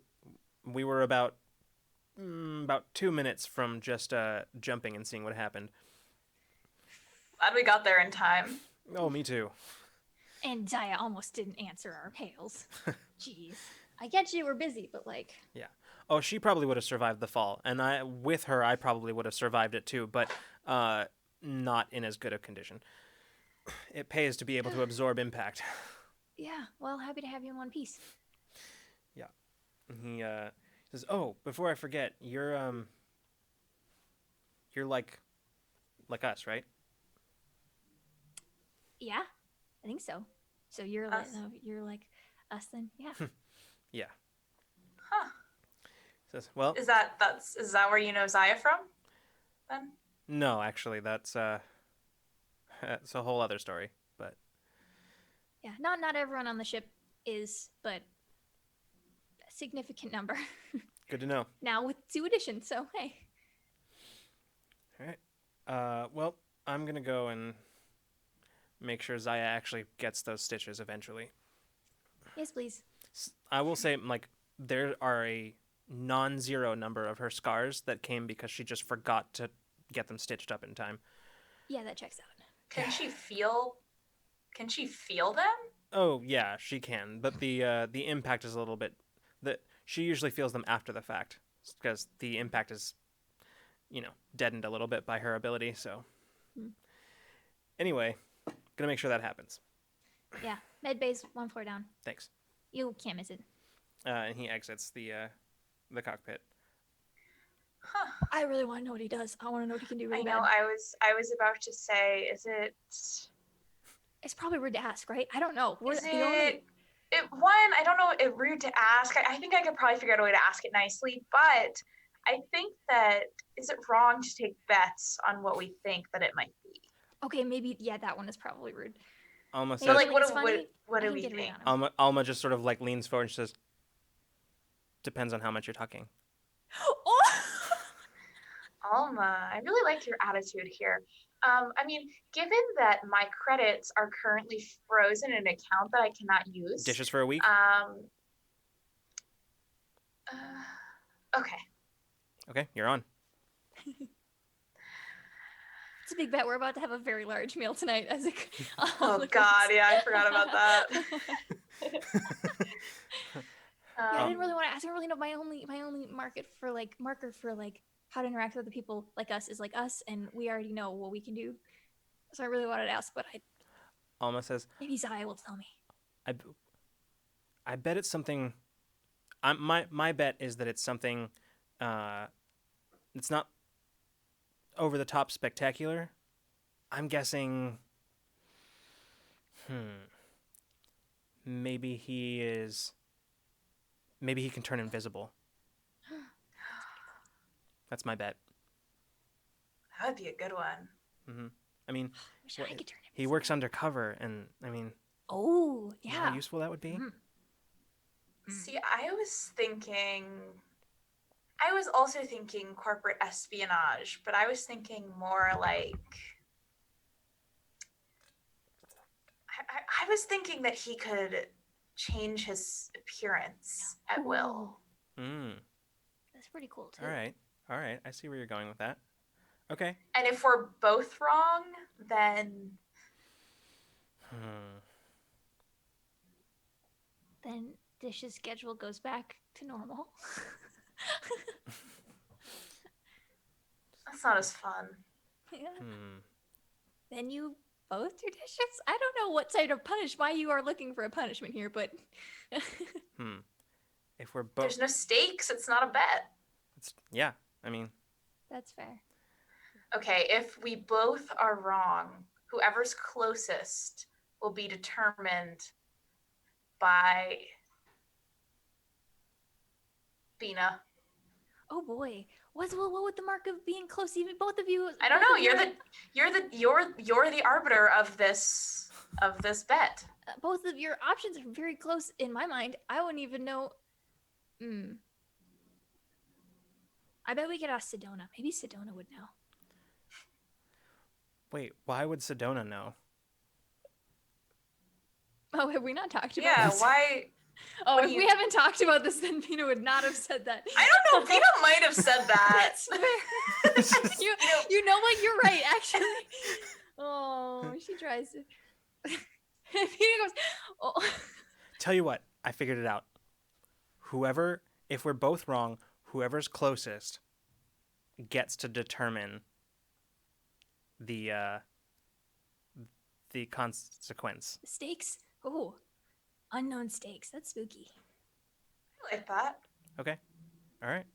It's a bet. She holds out her hand. Oh boy. And I'm gonna kind of like because like I probably haven't physically like touched Alma before because she's been an AI, so I definitely give her like a really firm handshake and just kind of give her a nice prolonged nod. Venus is the only one who like touches everyone on the ship all the time. All right. So with the deal struck and and with Venus' stress level spiking a little bit. This really was the downtime episode. With the deal struck and made a bet. Mason currently helping Zaya find the alcohol. We're gonna go ahead and take our break. So we will be back in about 10 minutes or so. We are a little bit late, so we're gonna try to stay like right on the mark. So we're gonna do that. We will be right back. Don't go anywhere. See you soon. Bye. And we're back, everybody. All of us. We lost a few on the way. we had a bit of a power fluctuation that kicked Freeman off the Wi-Fi. Such a random thing too, with the weather being very normal. So yeah, no, seriously, like it's not even a little bit windy outside. I don't know what happened. That's just where we live. We live in the fireworks. Yeah, we live in a town with infrastructure from like the 1940s. So like these things happen. They are common. We don't have where we live. We don't have like cold weather season. We have power outage season. So we don't get snow. We have like power that. outages. But it usually doesn't happen this late in the year. Anyway, The more you know. Yeah, we'll go ahead and get back into tonight's episode. And I agree. Yes, exactly, John. Someone thought a little too hard about the internet here in town today, and just too much. Our internet, fun fact, only functions when it is not being observed. So, all right. Can't watch the toaster; it'll never pop. Exactly. It's just like that. Okay. When we left off, you had just pulled off a brief rescue and an evac of Zaya and her compatriot Becker Shaw. Bless you. And we're making your way, heading back for Sulan, where you were to meet back up with Wire, who mentioned something about something that she had, like finding some leads, and that it was better discussed in person. So, any particular scenes that you all want to have prior to arriving on Sulan? Have big dinner. Mm-hmm. Sure. Yeah. Okay. Yeah, so It doesn't have to be a whole thing if we don't want it to be, but that I want to make. We do have a big dinner, and it is ridiculous as always. Yeah. We probably don't have like full like everybody come sit down. Like it's probably just like waves of eat food when you need it or whatever. But yeah, we can call everyone down. I think we try to have a big dinner, but it just depends on who is responsive. Mm-hmm. Yeah. So, you Vina comes out with like big weird trays of like, you don't know. It smells good though. Yeah, as you're bringing like the tray in, Becker, who has finally like removed his coat and chest plate, he's like looking, kind of following as you're going. Huh? What is that? And Alma just goes, "It's best not to ask. It'll taste fine though." This one's vegetarian though, and Yeah, he goes, "Ooh, right here," and he just reaches out for it. Yeah. So as you all sit and begin eating, eat weird food. yeah, Becker just sort of takes.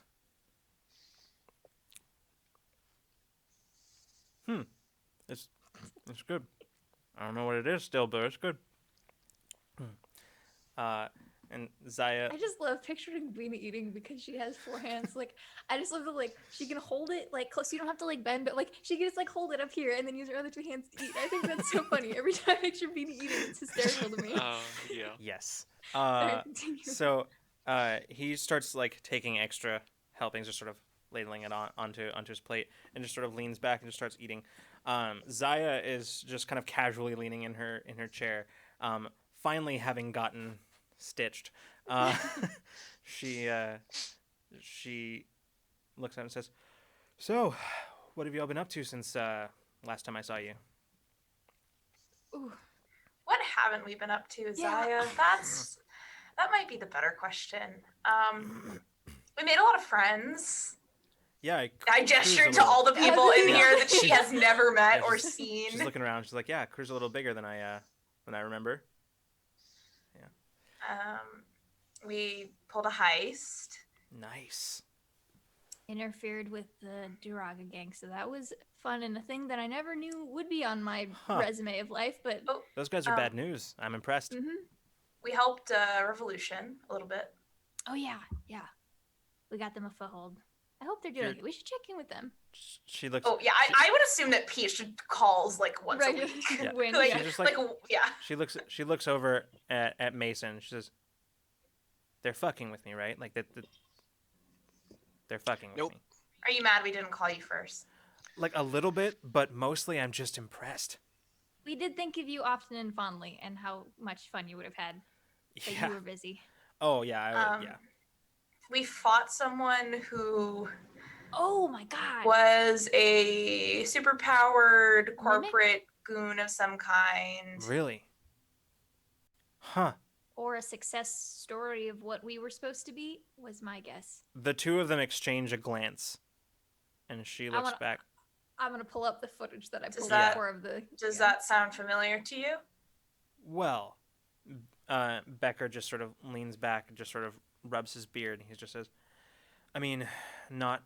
He's watching the feed as you're like, I mean, not this specifically, but it tracks with a few of the things I've heard. I didn't know they were that close to having any complete projects, but That's a little bit relieving to hear that there probably isn't a lot of them. yeah. But you can bet that if there's one that was a successful proven test case, there's going to be more really soon. I was worried there were going to be like armies of them. Seems like there might be in the future, but it's good that might not be the case yet. There still could be, but not activated yet. I don't know how many. I think an army still might be too hard for them to keep control of. With what we know about their current practices when it comes to creating people like us, I agree. It's unlikely that they have armies, but I imagine they've been at it long enough that there could be a fair few of us out there. I mean, so you haven't run into any more people like us working for them? Not working for them. There's a few like Zaya who escaped, but no, I don't know. I've never run into or even heard of any of theirs that are out and about doing their work.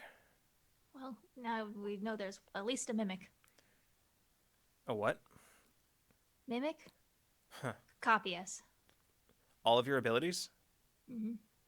The two of them look at each other again. Well, I don't know if he had figured out mine yet, but No, I think once he could see them or have it used on him, I think he was able to fling it back at us. Exactly. Yeah, the two of them exchange a glance. A glance that yet another glance that seems to carry like a whole conversation as the two of them just sort of. What do I feel in that? You can feel some serious growing concern in both of them. Okay, I feel that too. So Yeah. We're on the same page. Zaya just shakes her head. She says, "Damn, that's not good. I mean, it's the perfect counter to any one of us that they send him after. I mean, did you tell Wire any of this? Yeah, right. Yeah, Wire knows. Right. Good. I believe so. Then I don't. Have we debriefed Wire on that? I don't know I if think we so. have. I think We talked to her Yeah. after that. Okay. We asked her for help with them, but Mhm. we told Okay. her that was our first time we talked to her. Like, she's gonna be mad at Hey, us. so okay, listen, okay, we're you're right, maybe you're right, in we a did. revolution a little bit. Yeah, that was And we Okay, definitely you're right, told you're her right. everything. Yeah. I was like, that would be a really bad thing to have not mentioned her. I Zaya think she nods. also encouraged us to leave after that. Zaya nods and says, "Yeah, that's good. She'll. If I know her, she probably has a plan of some kind by now." Well, we're headed to her now, so Yeah, actually, I was about to ask. I guess that's my answer. should have probably said that Yeah. earlier when I realized you didn't know that we were coming to visit. Oh, that's okay. I'm sort of used to it. She just always have kind of impeccable timing. It's really irritating. Yeah. She likes to do this kind of things because it makes her seem much more mysterious and like and all knowing and all that kind of stuff. But I've seen her work. It's not that impressive when you see behind the curtains. Really, it's just a lot of her poring over unintelligible data feeds. Well, I couldn't do it, so more Yeah. power to her. Seems impressive to me. I mean, it is in its own way, I guess. But yeah, Not smashing through barricades, but it isn't smashing through barricades. Speaking of smashing through things, what's your Becker just goes, "You want to know what I do?" Yeah. Uh-huh. Mina goes Yeah, so badly. Well, I didn't want to ask, but I do just want to ask. Yeah, what can you do? He kind of looks around and sees Jade who has just a fruit on his plate. He looks over, he says, "Hey, you done with that?" And Jade looks over and goes, "Yeah."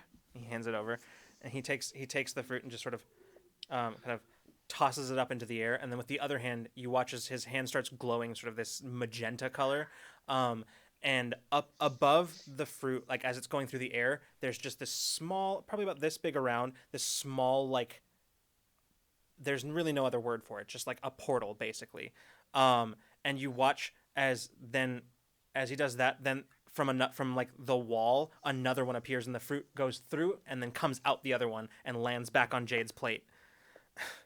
And he just sort Both of you are so wrong. I think that he did shift. You were both so of wrong. Alma just shakes her head. She's like, don't try to weasel a victory out of this one. You didn't see this coming. Yeah, no, we were both wrong. I thought you, Becker, personally, I thought you had some nice handsome features. I thought you were a shapeshifter. He says shapeshifter. No. No. And he kind of just sort of unconsciously just sort of rubs his beard. And Zaya says, "Oh, he'd never hide that pretty face of his." And she just pushes his face, so puts her hand on his face and just pushes him away. And he's just like, "Hey, stop that." And she says, "Yeah, no, he's too proud of that thing. Not everybody can grow a beard. I sure can't.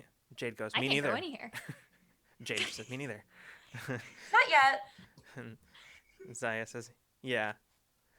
She says, "They're a little overrated, if you ask me." And he just looks at her and says, "Yeah, like you would know."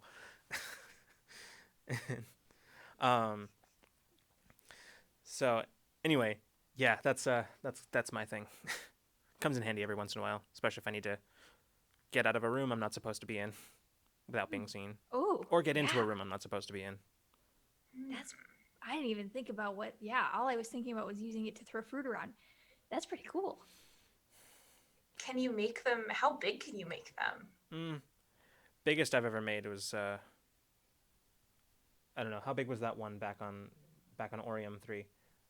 Zaya just shakes her head and says, "The hovercraft one or the hover sled one?" He says, "Oh, actually, I forgot about the hovercraft one. Yeah, so maybe about 20 feet wide was the widest I've made. Oh. Very handy. Gets to be it's a bit of a strain after that, and then they start to kind of collapse a little bit. But Well, if we ever need an extra hand on a escape plan, we will definitely know who to call. And Yeah. I share eye contact with everybody. yeah. God, that would have been so useful at the auction. Jade speaks up at this point. He says, "Actually, speaking of hovercraft, Ori We left. have. Ori Yeah, I was left the gonna ask one. about that. What are we doing with that? Are we keeping that? We're keeping it. Jade, Okay. did you have an idea of something you wanted to do with it? No, I just wasn't sure if it was gonna stay. But since it Oh, is, she needs an overhaul. Oh, she needs some work. oh, I She's know. ugly. I've been looking. She's, Did you see? breaks my heart. Did you see the housing on the right side, on the right No, front side? don't make me think about Oh, that. It's just, it's not. We have so much work to do. It's going to be so much fun, but we have so much work to do. So, Alma, we have a craft. Alma, how do we resolve this unfinished business? She says, "Well, really, neither one of us were close, and I couldn't. I mean, Bina, you were there, so you know the terms. So Yes. I don't think either one of us was particularly closer than the other. Not at all. So does that mean we both lose? I think it does. But Does that mean we Could both also do mean dishes? Could mean you also both win because you were equally far away from the answer. So. Alma just looks at you and says, "No winners means no losers, right?" Mhm. Seems like kind of a cop-out to call this one a draw, though. I'm sure you'll find something else to amuse yourselves with. Hmm. Jade speaks up. She says, "I have no context for this, but I heard something about dishes, and I'd really like to not do them anymore." Was Jade on dish duty? I think Everybody kind of does cycles, but yeah. Jade, I'm happy to help you with dishes today. I'll take it. Yeah, there's gonna be a lot of them. Sorry, guys, I can't with ham in the kitchen today. Alma, Good though. I think maybe we just move this to a new bet. Like we just find a new one at some point, and the stakes will just roll over. Yeah, that sounds good to me. And Zaya just goes, kind of like drinking when you have a hangover. Oh boy. Technically, yes. That is a similar circumstance. Yeah. That sounds like a good option to me. Thank you. Becker says, "Hold on a second. Were you taking bets about my?" Yeah. And Yes. Alma says, "I have to go check on the navigation," and she stands up and just exits the room. And as she walks up, basically, you can do that with your brain, and she's like, Called out. And They'll be like, you just hear she calls back, "Checking the navigation," and just. oh man. So do you know what we do already? He says, I actually can't say that I do. I mean, I know Mason was in the regulators one time, but that's about all I know. Oh. And I mean, I guess I've seen firsthand your piloting skills, but I don't. I mean, is that your thing? No, but unfortunately, sometimes I think I'm better at that than the literal supernatural abilities I've been given. Yeah, I feel that. Yeah.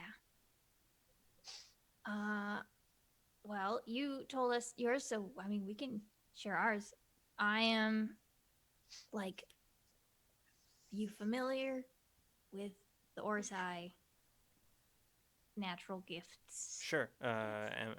Empathy and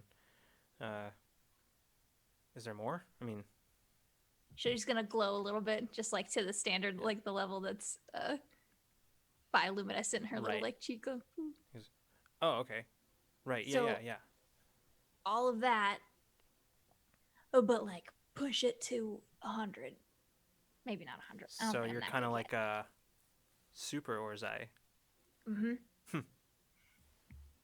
I want to be like, here, and she'll kind of like slap the table, put a bunch of handprints on the table of light. Yeah. And then we'll be like, we'll kind of like go to like reach out and be like, can I?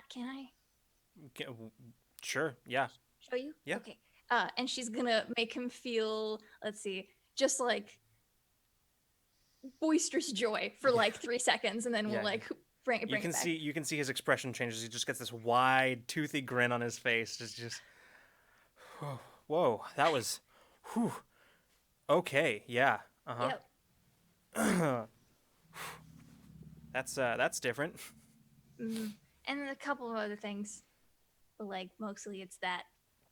Yeah, I could see how that could come in handy, especially in my line of work. You ever thought about going into covert ops? I mean, no, but that's kind of what we've been doing inevitably. Fair enough. We haven't been so great at them so far. We're getting better, maybe. People just keep knowing where we are before we get there. That's kind of our main problem. We've been very good at getting what we need, just not doing it covertly. Yeah, well, as long as the mission gets done. Yeah, that's me. That's what I've got. And he kind of leans over and looks at you. Peach says, "What about you?" Becker, what's the last time? I know it might be hard. I don't know when the last time you slept was. What's the last thing you dreamt about that you remember? It's kind of a personal question, but It could be anything. You don't have to tell me exactly what it is, just something you remember from it. Specific thing, specific item. oh, I don't know. Just for demonstration purpose. I remember. Oh, I don't know. Oh, well, I guess I remember my old. I was having a dream about my old uniform and the pips. I sort of wish I'd kept that when I left, but.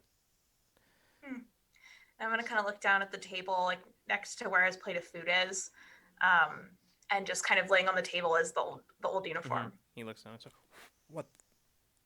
He kind of reaches for it and just like tries to touch it. Yeah, it's not solid Yeah, at this he just sort of. point. Yeah. Dreams, really? Huh. Yeah, it's kind of has a couple different aspects, but I don't want you to take a nap right now because. Yeah, Jade. Just get to know each other. Jade speaks up. He says, "She can put you to sleep with her mind." And he looks over at Jade. He says, "I've actually known quite a lot of people like that. Dated one or two of them." Ha ha ha. Really useful in combat, though, when you need someone off the board for a minute. Yeah. He goes, "What about you, Mason?" Yeah, I'm. Mine really. I don't really have a way of demonstrating, but like it comes up in stressful situations in combat, or when I'm struggling with a puzzle mentally. It's a kind of adaptability of sorts. Physical? I can. Yeah, I mean, and I'd like to stand up and run to one side of the room and run back. Okay, yeah, just like zooming back. Like maybe grab something of his from over there and bring it to him. I don't know. Yeah. Maybe. Yeah. That's cool. Oh, I like that one. I do too. And he kind of looks at Olim, who's already just sort of like reaching out, and like bowls or like sort of like some of the like silverware and bowls on the table are just sort of like orbiting him, and he goes, "Okay." Olim says, "Yeah, I mess with gravity." And he can smash stuff really cool. Yeah, but I'm not gonna do that in here because the ship. Yeah, no, not in the galley. Probably, no. yeah. And he like slowly lowers everything back down to the table. That's where my coffee went. Hey. He goes, "Well, that's a pretty impressive spread." And he kind of glances sidelong at some of the others, and Jade goes, "Oh no, I'm not. I'm not." And Abriel, who's just sort of like sitting in the corner, has just sort of been silently like, goes,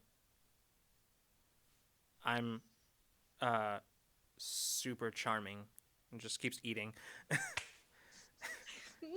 He just goes, he's like, I can see that.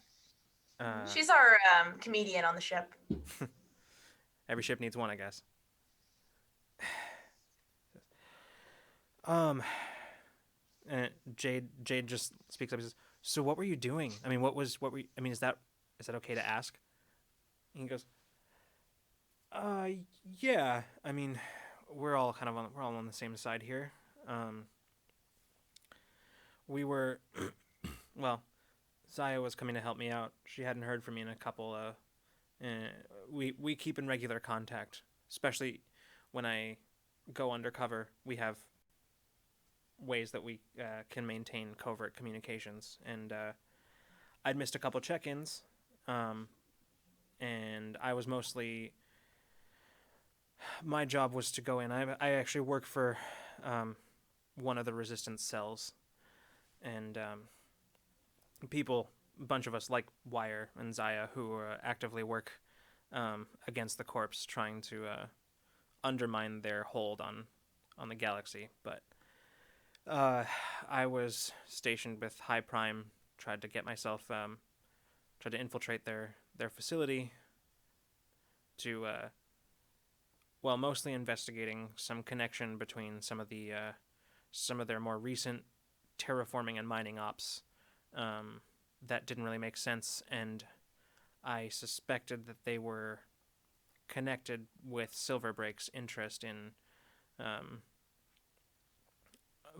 old technology. So I was in trying to find evidence of that connection, and while I was in, maybe sow a little discord and between some of the corps, make them think they'd been breached by another one. So Stick them on each other. Yeah, keep them busy with each other. It keeps them off of us for the most part. And I like that tactic. Yeah, they make it pretty easy on us. To be honest, they're usually more than willing to go after each other. Can't imagine there's a lot of solid trust between No. any of them and their interests. Absolutely not. Trust is not a word that any of them understand. So did you find the connection? Did you? No offense, because I do know we're on the same side, but I think I'll keep that information to myself for now. Makes sense. Okay. Actually, I was. It's a good thing Zaya came when she did, because honestly, if you hadn't been there, I probably would be in some. They probably would have blackbagged me, and I mean, not that I couldn't get out on my own, but it would have been pretty inconvenient, and I've lost enough teeth and toes to interrogations, so. Well, I hope you learned something really useful. Yeah, me too. What's his reaction? Like, what? Does he know something big? Like, that's what I'm trying to gauge.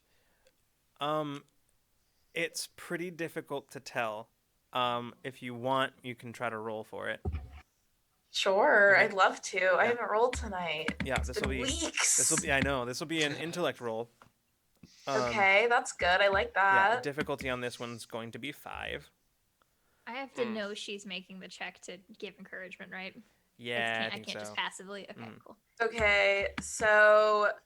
Could I help? Pleasant social interactions. This is a pleasant social interaction. That'll count. Okay, so that brings it down by 2 because I'm specialized. Okay. And I am going to. I don't think anything else. Okay, so that's. This is just begging, but like, could I tell what she's doing? Like, can I tell she's trying to figure something out to be able to help her? I mean. I make a check to read Peach to make a check to read.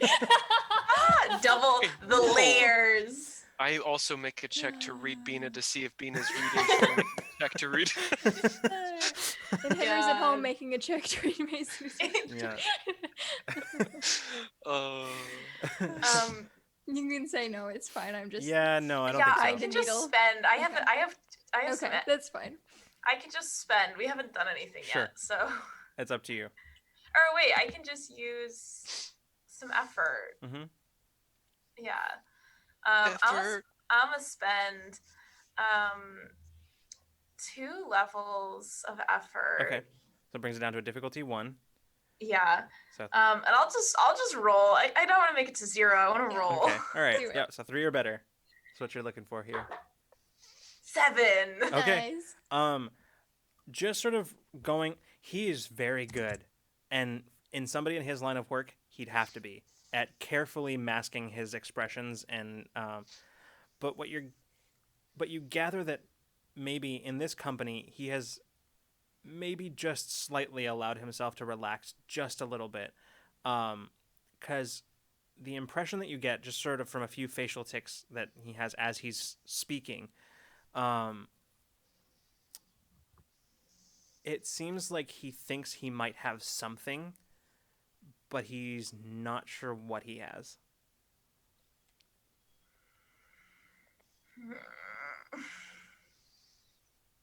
The gears are going.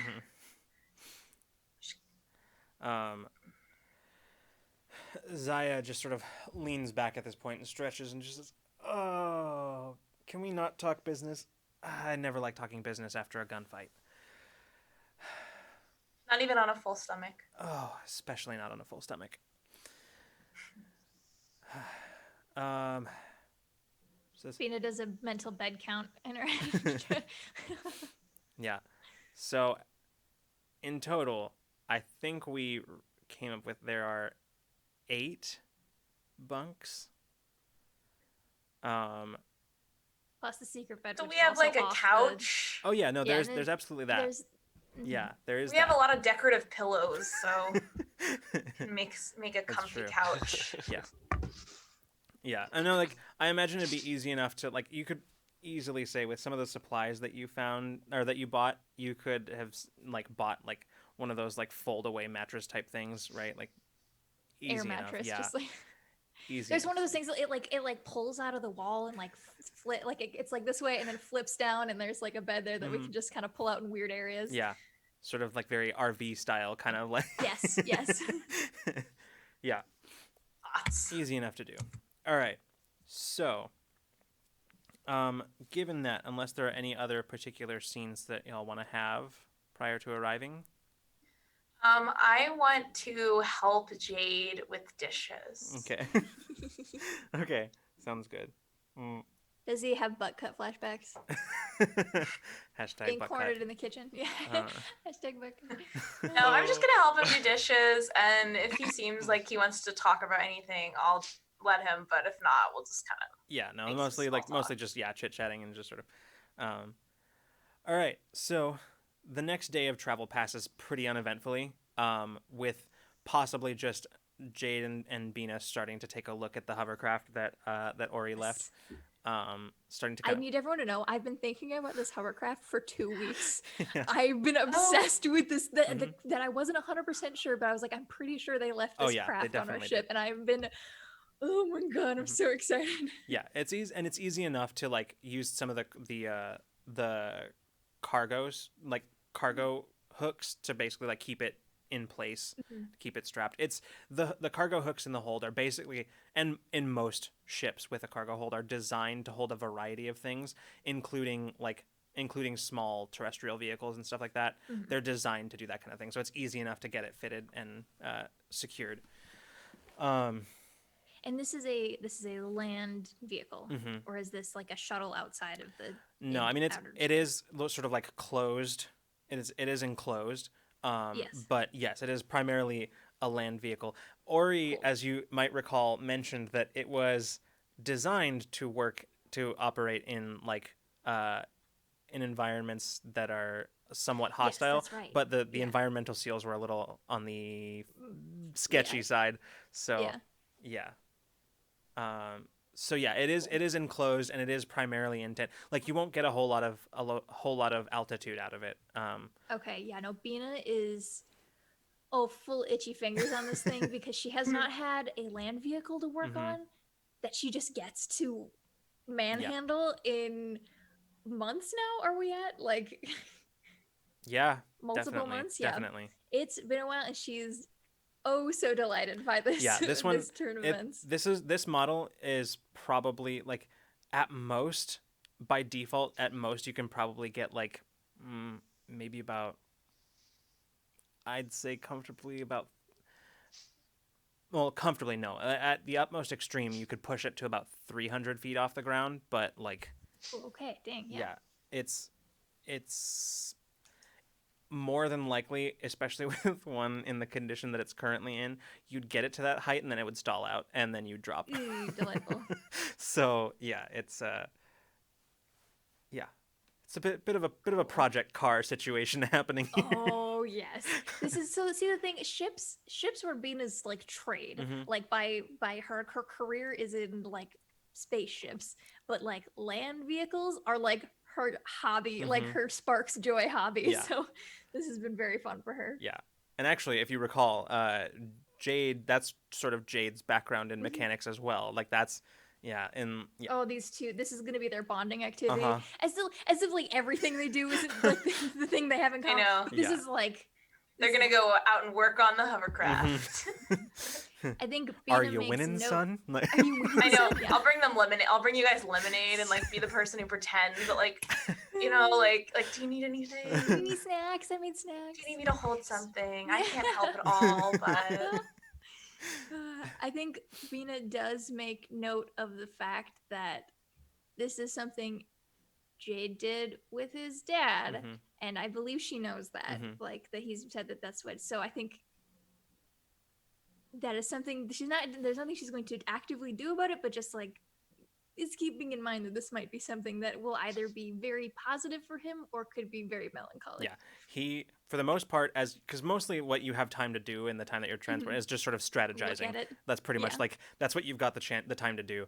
And mostly his demeanor is one like he seems like almost as excited as Bina is to get after this project. Like he's just like talking a mile a minute, just sort of saying like, oh, and we could replace them these, are- and like at some point if we find Oh, I was thinking that too. yeah, no. If we Oh. find one of those older repulse models, we can probably try to boost some of the altitude on it. It would be great. Oh my god, we have to do that. That is definitely number maybe like 4 or 5 on the list. Yeah, But I'm into it. but definitely those environmental seals need to be dealt with.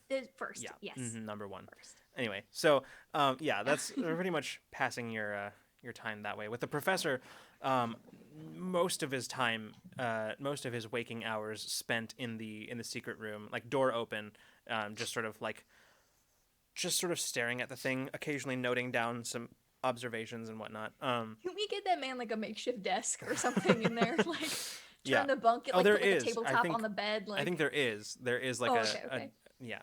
Okay. I think Mason would probably mention to him the thing that Mason experienced Right. and see if he, yeah. Yeah, the two of you spend some time talking about it. Mostly that it's less of a conversation and more of him just sort of monologuing at you, with speculation. But yeah, it's the nice thing about the professor is as one, that Mason quickly learns is that as he is someone who tends to get caught up in like the speculative aspect of his work. The nice thing is that in spite of the fact that he might actually like lose the like awareness that he is like talking with a person, he on some level makes sure to always like, not like he's talking down to you or like dumbing down his speech or anything like that, but he's making sure to say things to you in a way that like you don't require any special like understanding and background in the subject, so that you pretty much have a grasp of what he's saying at all times. It's a little rambly and sometimes hard to follow, but like his thought process, because he jumps tracks very quickly, but you've had enough practice with Bino that it's easy enough to like to follow along for you. But yeah, before too long, you do find yourselves, Bina, you find yourself once again on comms, as Deverus's voice you hear. Yeah, go ahead. It's Deverus. Hi. Oh, I mean, welcome back to Sulon, I guess. Is this You another? got room for us to dock? Yeah, I guess. You got credits this time, or Do we have credits this time? you I have think we you have credits. you have a bit of a stash, but it's not a Is lot. it enough to pay for a docking? Probably. It might take a chunk out of it, but out of your stash, but you could afford it. Okay. Yes. Says Could I interest you in half price and a favor? there's just like a long pause. So he goes, Must be completed within 24 hours because we have to go. Just- I can do something for you at the station. You Or know what? What is this? Just Port? I'll take what you can give me. It's just really it's more of a formality anyway. I gotta cover my ass somehow, so. That's fair.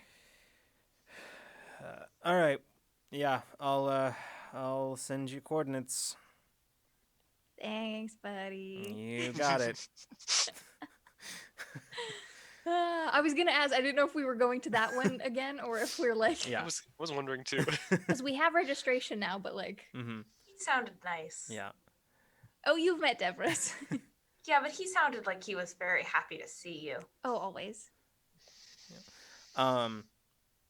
Before too much longer, you find yourself touching down on the the commercial docks that are run by Devers, a Lumnian contact from your old space trucking days.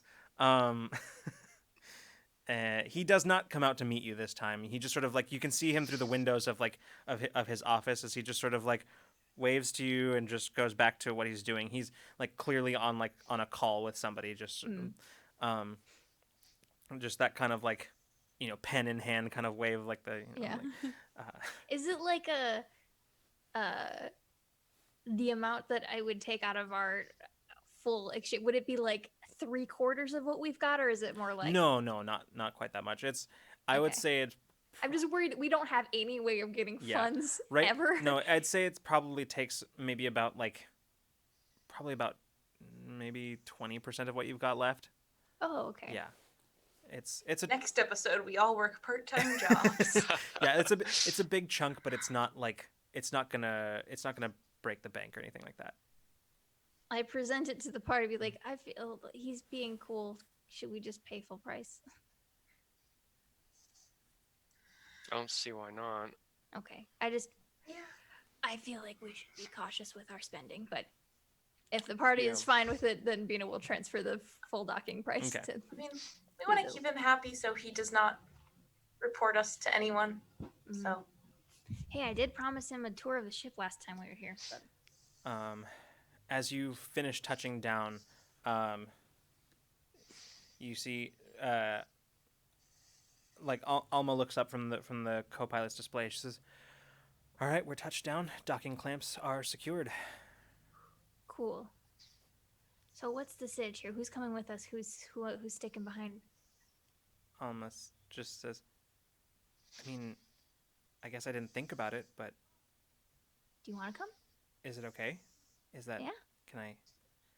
Mhm. Okay. I feel like Wire might be interested in meeting you too. Sure. Yeah. Yeah. Yeah. If you're not ready, that's fine No, too. but I think I am. I just really hadn't thought about it, and this I just surprised is all, because I wasn't really thinking about that I would be getting off the ship. But I mean, I guess of course I would, because I'm okay. I just need. I'm okay. Yes, I will come. You take a minute. We'll be good. I'll kind of like put out like a little beep, like a text notification to the ship to be able to ask who would like to come and who would like to stay. Yeah. So I feel like we should have some people stay, but if there are people who really want to get off the ship and stretch their legs, Yeah. we should do that. Patch speaks up and basically just says, "I believe I would like to remain on the ship. My last excursion out into a populated area didn't end particularly well, and I'm not eager to repeat the situation."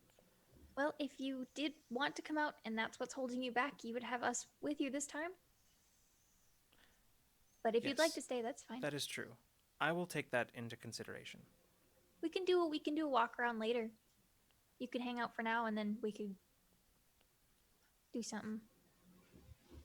Yes, perhaps. I'll take Go on a stroll. Just since you returned with the artifact, even though it's not being kept in the med bay, it seems like Patch has given some ground and allowed Abriel to move around the ship, but not I without leave them. that up to their discretion. Not without them. Abriel is never far from wherever Patch is. And she had I want this buddy cop film. yeah, and by the second day after you came back on board, Abriel gave up trying to be anywhere that Patch wasn't. So because Fair. they would inevitably find her and just yeah. Just let it happen. So she basically just now grudgingly follows Patch around. That's so funny. She says, "Yeah, I mean, unless you think I should go." Your call. You said that she might have a lead on. That's the hope. But we can always bring it back to you if you feel like you don't want to leave the ship. We could even call, like, conference call. If you'd rather stay. Yeah. I think But I'll again, stay. welcome to come with us. Okay. I'll stay. And Jade just goes, "Not me, I'm coming." Okay. I don't remember the last time I got off the ship. Yeah. It's been a weird couple weeks. Yeah. So I am coming. You cannot leave me behind this time. I will not. Okay. He looks at Sedona and says, "Are you coming?" And you can see as she's looking out one of the Oh, she should like one come. of the view screens, and she just Oh, I'm reading her. she just sort of makes eye contact with you, Bina, and then looks back at Jade, and she goes, "I don't think so. I think I'm just going to stay on the ship." And Jade goes, "Oh. Okay. That's, sure, yeah." In the middle of his display, he's like, "Okay, sounds good. We'll see you later." Like she's gonna be like, Yeah. You can feel the disappointment from Jade. Like, it is very obvious, and I'm not even just talking to Bina. It is clear to everybody. everyone. Oh yeah, It yeah. is very obvious. Man. She's not going anywhere. We'll be right back. All right, so... Right before we kind of walk out, I just kind of want to turn to Abriel and say, if there is any lead, I'll make sure to ask some questions and bring any information we find back to you. I promise. you can sort of see like her, like a muscle in her temple just sort of twitch, and her jaw kind of clenches a little bit, and she just nods, just yeah. Okay. Professor. Hold down the fort. Professor.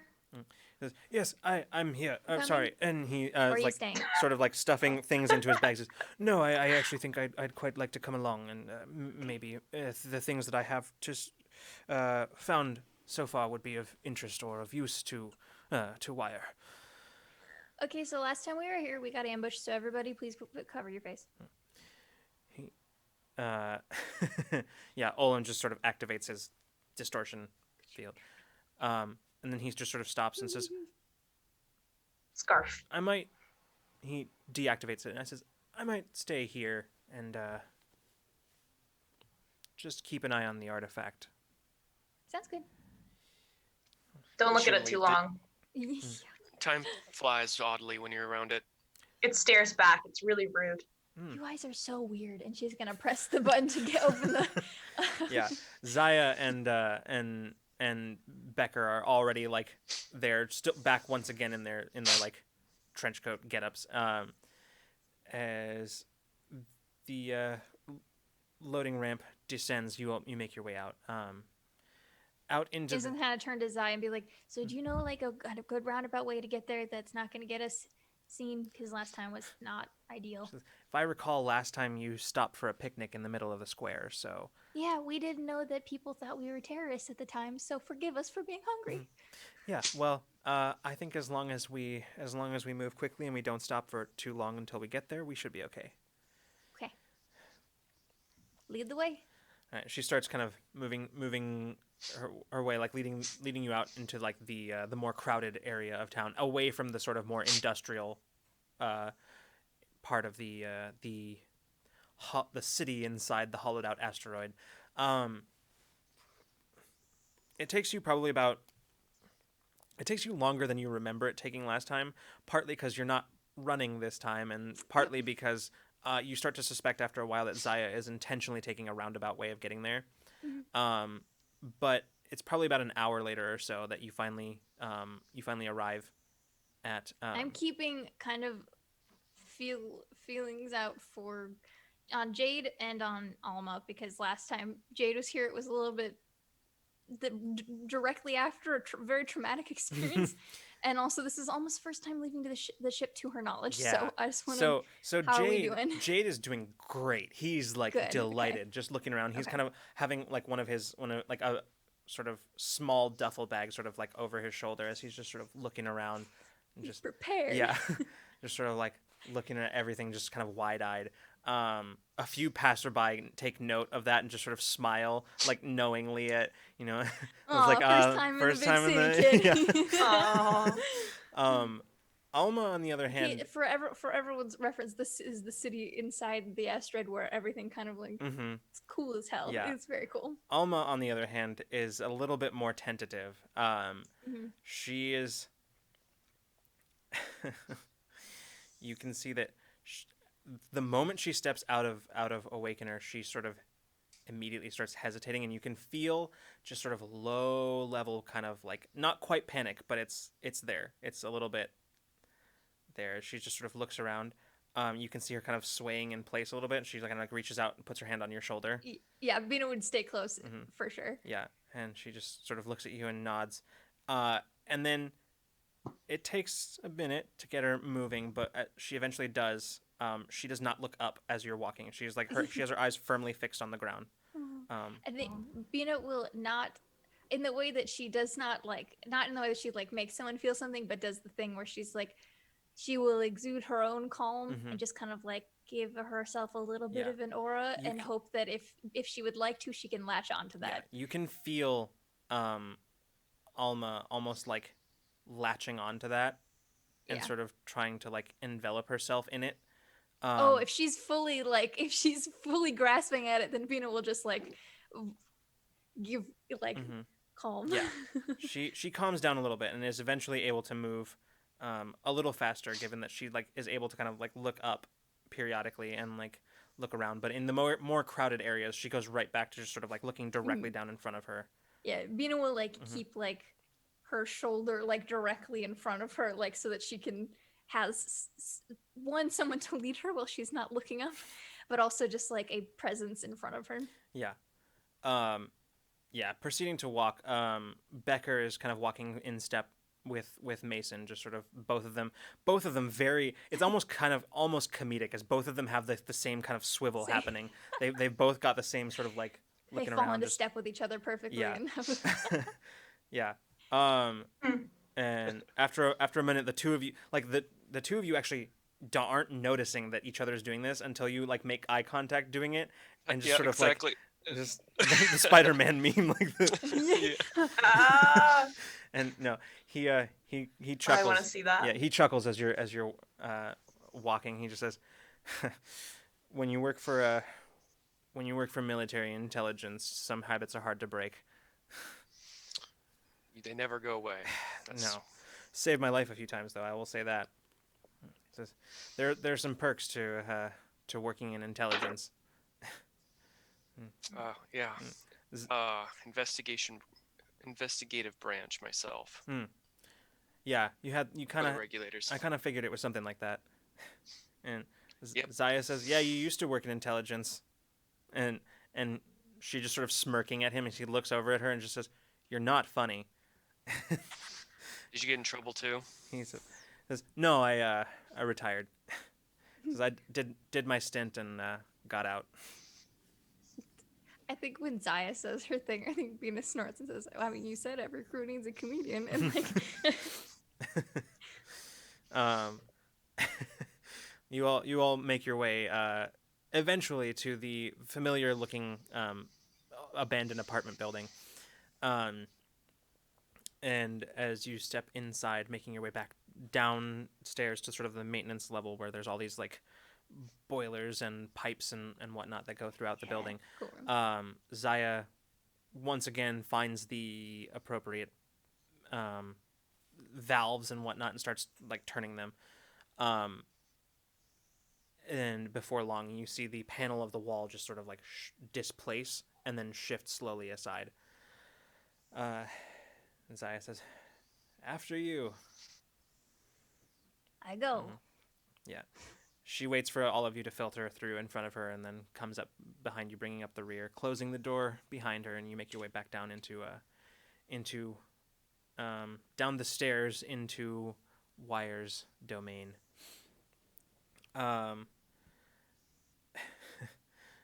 Becker looks around. He says, "This place get messier since the last time I was here?" And Zaya just rolls her eyes and says, Don't say anything about it. Don't bring it up."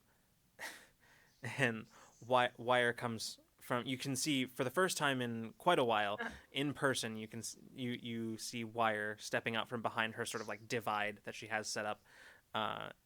She glances over and says, "Becker, you're here too." And he goes, "Yes, I am. Is that a problem?" She shakes her head. She says, "No, I was expecting you." And he says, "Good to be expected." And he settles down onto one of the couches. And Wire turns like her eyes just sort of lock on Zaya for a moment, and Zaya just says, "Hi."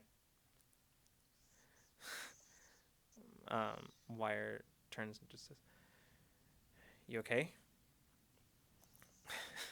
which prompts just a massive eye roll from Zaya. She says, "I'm fine."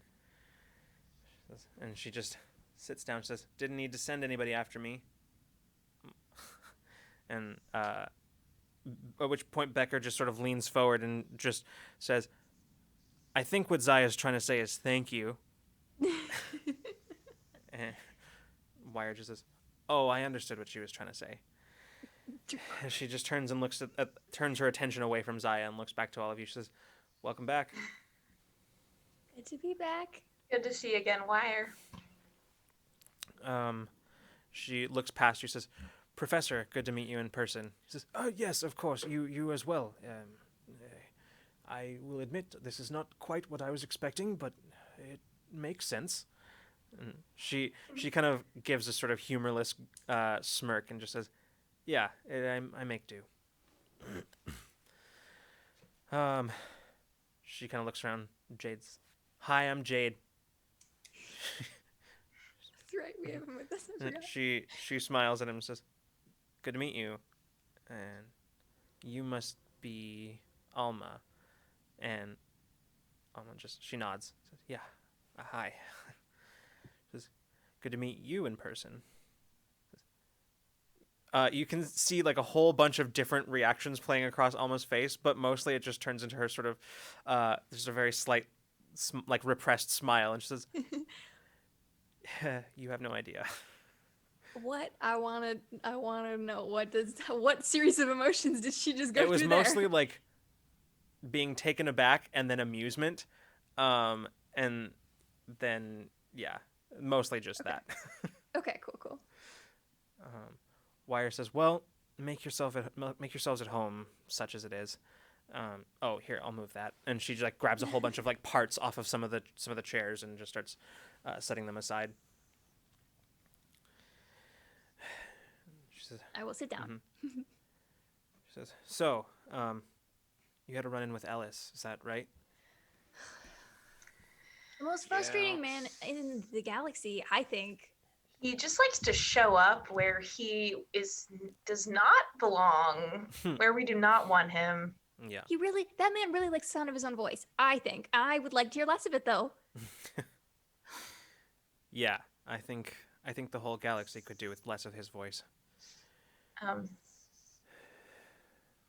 We got away from him, though, but he was able to predict where we were before we were there. I don't know if he was planning on being there already because the artifact was going to be there, and then maybe he noticed we were there. Not like we were being subtle. Wire nods. We were trying to blend in. Wire nods. But there's also a chance. She says, "No, you're absolutely right, Bina. I did some digging, and as it turns out, I'm not entirely sure he knew you were there. He probably just recognized you. Most of what I've been able to dig up about from records and communications is that Ellis had already bought the artifact and was just there to pick it up." He did find out that it had been purchased before the auction. Yeah, it was probably. So that checks out. Yeah, so just a set of unhappy coincidences that he decided to show up in person to get it himself. Do you recognize the name? Sorry, let me check my notes. Devon Nix? I know the name. He's generally shady sort, and mostly an information broker, generally speaking, but that's his usual trade, but dabbles in, brokering rare items as well. Kind of singled me and Olam out a little bit, it seemed like.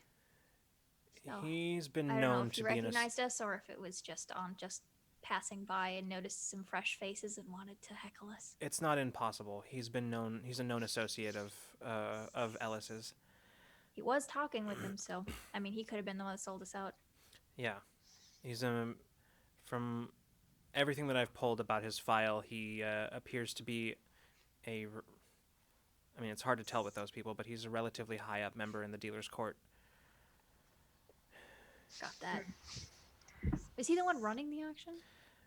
Am I remembering that correctly? Or was he just on stage for a second? Yeah, no, he absolutely was. He was. Yeah. Okay. Mm-hmm. Wire goes. I don't think it's. Hmm? Oh, sorry. No, what were you saying? I don't think it's fair that a man like Ellis can also have luck on his side with all the power and wealth too. Just doesn't seem. Yeah. Doesn't seem quite fair. Well, that's where people like us come in. Speaking of which, I'm working on something big, and it might be connected to your prisoner that you wanted to, the political prisoner you were interested in. Yes. Did April want us to call her for this? Did she? I forgot. I think I was just gonna tell her that everything that happened later. Oh, okay. I've been digging, and actually, I've been looking into a lot of different things over the last few months. One of them in particular is trying to catch.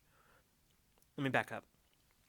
The transport that you all were on, that I sent Zaya to implant that computer virus to get you all out. That was a rare find.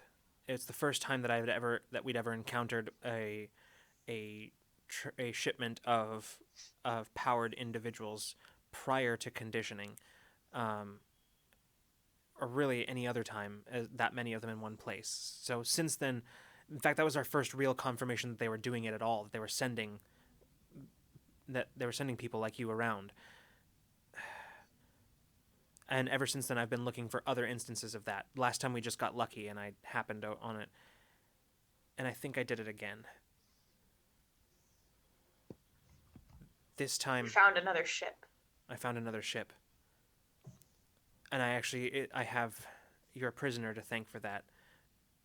Because it's not just their powered prisoners that they're transferring, but they're also on the same shipment transferring some of their political prisoners, people that they keep for various reasons, leverage, debts, that kind of stuff, and they're transporting them all together. I haven't quite pinpointed a location just yet, but I know that it's happening, and it's soon. He's on it? And she's on it. She will be. This presents Where is it leaving from? I'm not sure yet. I'm still working on that. You know where it's going? Not a clue. I just know that it's happening right now. I'm still working on trying to track down leads, but I'm finding them now. I wasn't before, and I only happened upon them because I didn't know what I was looking for, and I only found them because of this prisoner that you asked me to look into. But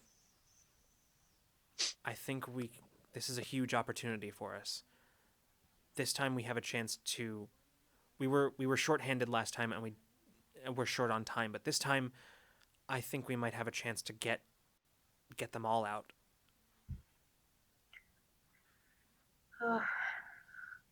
How many? I don't know. A lot. I mean, if our ship was any indication. Yeah. Let's strike them where it hurts, huh? That sounds like fun. It'll take me a bit to find out where they're leaving from or where they're going, and then to devise any sort of plan, find a way to intercepting the vessel or something. In transit is probably the best opportunity we'll have. Yeah. But I know it's soon. It's not immediate. It's not impending, but it'll be soon. The only reference that I found, I haven't had a chance to confirm it yet, but I haven't found anything that confirms it. But the only reference that I found is maybe a month or so out. Is our calendar open? Yeah. In fact, I was kind of hoping, unless you have anything else pressing, that maybe you'd stick around during it. It'll give us a chance to plan a few things, strategize, find out what we can do. Yeah, I don't think we have anything off the top of my head, right? I think this was our thing to do. We have an artifact. Yeah, I was about to say the only thing that I think we'd have to do if we did stick around is to kind of have a more permanent containment for that. I don't like it on Sulon. The professor I speaks don't up. want it here. Professor speaks up. He says, "Yes, I was actually about to raise the same point. If the things that I learned from Dr. Abriel are accurate, then that artifact needs to be put in some kind of containment sooner rather than later. Right now it is sufficient for our purposes, but I think it shouldn't stay where it is." Wire nods. She says, I've already thought of that. I figured you'd be bringing it back here with you. I pulled up schematics from some of the containment that Silverbreak used for theirs, so we should be able to build it pretty easily. Actually, that is one of the reasons why I was hoping you'd stick around. Bina, do you think you could help me out with that? Absolutely. Okay. Well, for now, and Wire reaches over to one of the desks where she pulls a few just sort of small cards that you recognize as ident chips.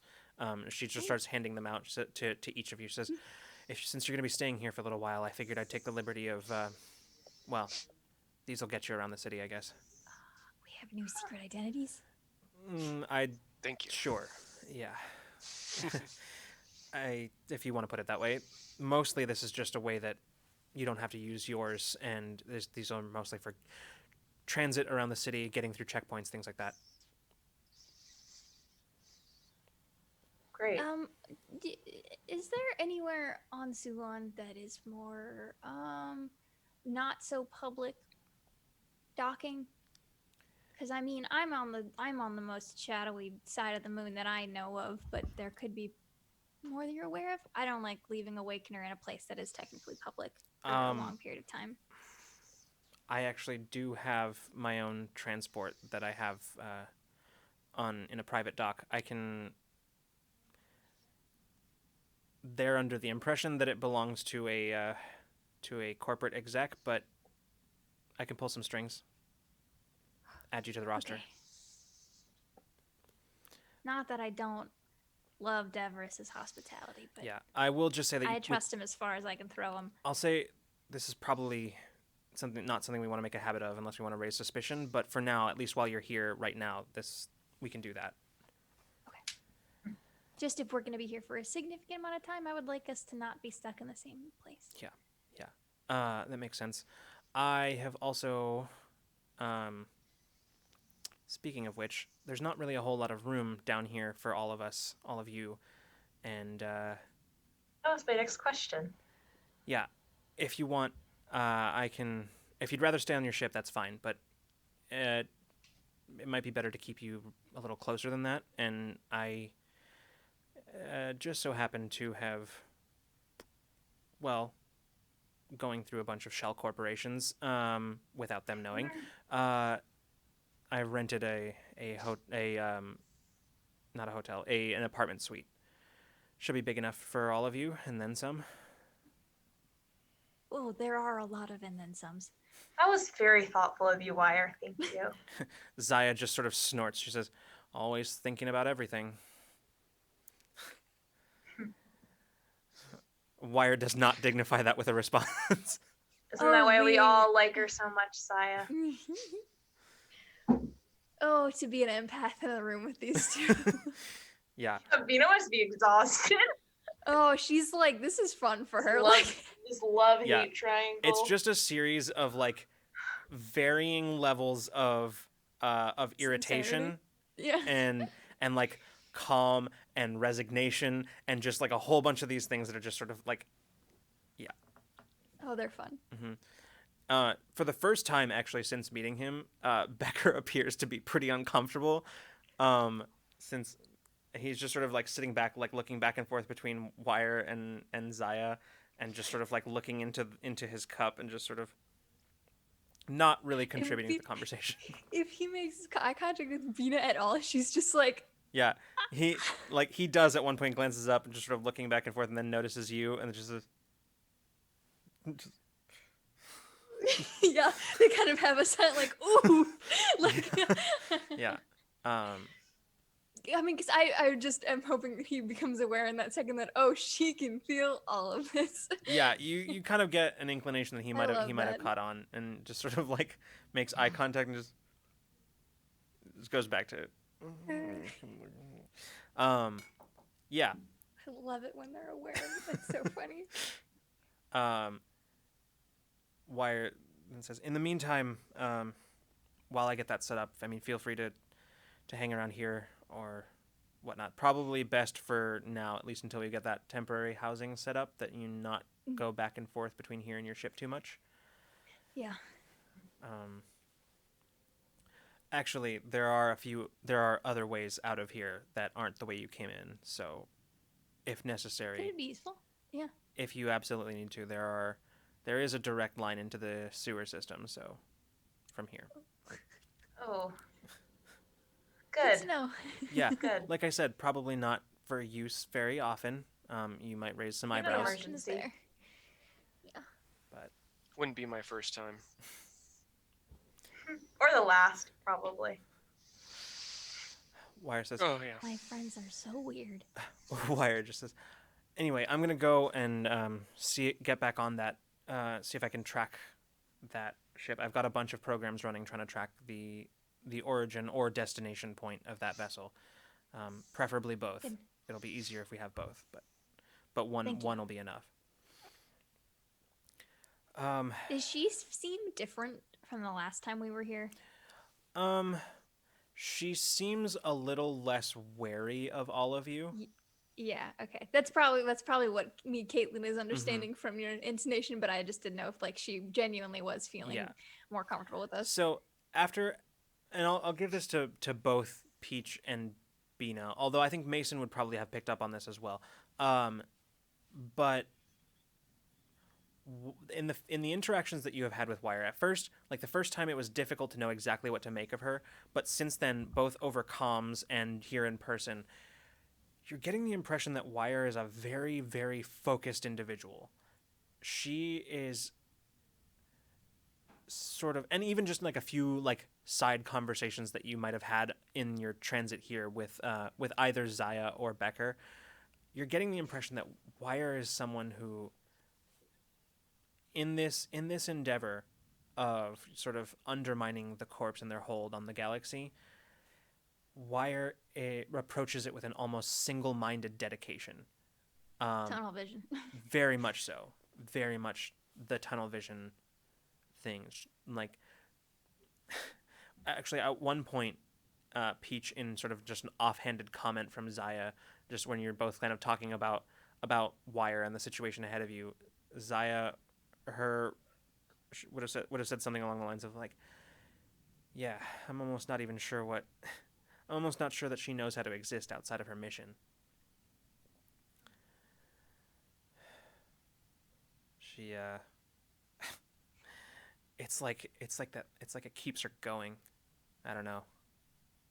I mean, it's a pretty strong mission, and she must have some. I mean, I think there's an altruistic reason behind it, but I think she also has a personal reason that we might not know. You or I might not know. You might know it, but unfortunately, she never lets me forget. Yeah, never mind. That's it's not important. You're right. She has her reasons. I just sometimes think. Sometimes you just want her to say hi. Yeah, that'll be the day. She doesn't really have time for anything that doesn't have to do with the mission. It's all she's about. Almost as long as I've known her. Well, maybe when we have a little bit of downtime, we can teach her how to have some fun. Oh, you are more than welcome to try, and I will be happy to watch this fail spectacularly.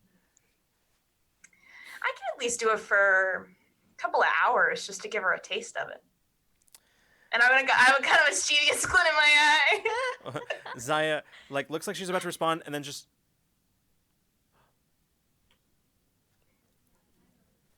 Zaya, I think that you would like the results at the very least. I don't like the direction this conversation is taking. Okay, we'll table that one for later. And they say that Mason still has the side eye to this day. Yeah. I imagine that this conversation. I don't even know what was being implied. I imagine this conversation this whole interaction is taking place back a couple of days, like a day or so ago in transit, like on the Awakener. As this conversation is happening, Mason is just sort of like making coffee and then just like stops and just sort of in the background just looks and then just. Zaya just says, "Yeah." She goes, "Well, good luck with that one. You're more than welcome to take your shot. And when you're done, I was going to say I'd be here to catch you, but then I realized it's a lot funnier to watch you fall on your ass, so." Well, we'll see about that one. I guess we will. And there's just this sort of moment of like, just sort of both of you very like with this level of intensity, just sort of staring at each other. Oh my god, there's so much happening in this room all the time. Which Jade suddenly just, can I get to the cooler? And the two of you, like looking, Jade is standing there with an empty cup. Oh. Yeah. Go ahead. So, oh my god. Bringing us back. Oh, sorry. What were you saying, Caitlin? Oh, I say like like in Wire's head. Yeah. I just want to, at all times, kind of have like one hand on like Alma's elbow or something. I think she's probably at waist length. I don't remember how tall Alma is, but yeah, she's gonna try to just like make sure she's not still super freaked out. Yeah, this is the first time she's left the ship to her knowledge. She calmed down significantly when you left the crowds and started wending your way through the maze of alleys to get here. And now in here, she seems pretty much normal now. Like she seems like sort of normal levels of calm. Bean is absolutely still hovering. Yeah, she like maybe making small talk just to like even distract her or whatever, but just fully like hovering a little bit. She notices and says, "I'm okay." Oh, yeah, she's not subtle. I'm okay. Yeah, you're great. You're doing great. You are outside the ship. That's pretty cool. Yeah, it was a lot. I wasn't really prepared for that. Not to be invasive, but I could tell. Yeah, I Just know. making sure you're good. Thanks, by the way. Thank you for helping me through it. I didn't know if you wanted to do it yourself. Oh, no. That's Okay. yeah. No. I appreciate the help. Okay. I I think Vina like visibly is like, oh, okay, like I did the right thing, great, like, whew. no, just maybe. I mean, I'm not a professional or anything, but I think I may be suffering some mild agoraphobia, as in after effect of the stasis, and subsequent just presence on the Everything? ship, and yeah. Yeah. I mean, that makes sense to me. I mean, I kind of suspected that would be the case, but I wanted to make sure. Good scientific method. Yeah, I guess not the smartest way to go about it, huh? I mean, there's only one way to find out. Kind of wish there were more. And she, as the two of you sort of sitting next to each other on the couch, she just sort of lays down and just sort of lays her head in your lap and just sort of lays there. She says,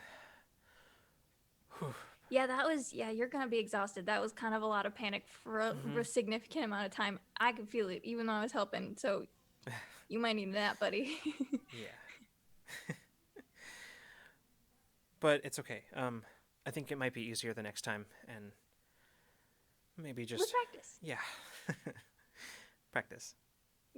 You're good. We're gonna be here for a while. She's gonna kind of just like obnoxiously, like in like a being a nuisance on purpose way, just kind of like, okay, take like on her, like on almost like, okay, you're good. You could probably, we're gonna be here for a bit, and just like pat her face a little bit to try to be like, again, purposefully being a nuisance, but like, somewhat confusingly, you just feel just a surge of like embarrassment almost. As you're doing this. Oh no, it's hard. It's buddy. You're not really sure where, you don't fully understand where it came from or why, but you can feel like a surge of like Alma's just sort of embarrassment at this. I will not acknowledge it. And you just kind of patting her and removing your hands. She's just like a little color in her cheeks as she's just sort of turned to like looking to where Jade is currently like interrogating Becker about undercover work, basically, and yeah. Oh, that's probably delightful entertainment as well. Yeah, and Becker, to his credit, is seems to be very patiently indulging all of the questions. And we all patiently indulge the curiosities of our fun teenager. Mm-hmm. Yeah. Or with enthusiasm. That's great too. Yeah. So, we'll say in our sort of final moment of this stream, Mason, at a certain point, as you're just sort of wandering around Wire's base, hideout, whatever you want to call it, clubhouse, lair, you hear, "Psst, Mason," and you look over, and Wire is like peeking around the divide, and she just says, "Come over here." Without saying anything, I approach. She says, "I wasn't really sure how to bring this up, but I intercepted this a few days ago." And she passes you a disc, in like an info disc, and she hands it to you. CD-ROMs exist in this timeline. It isn't that.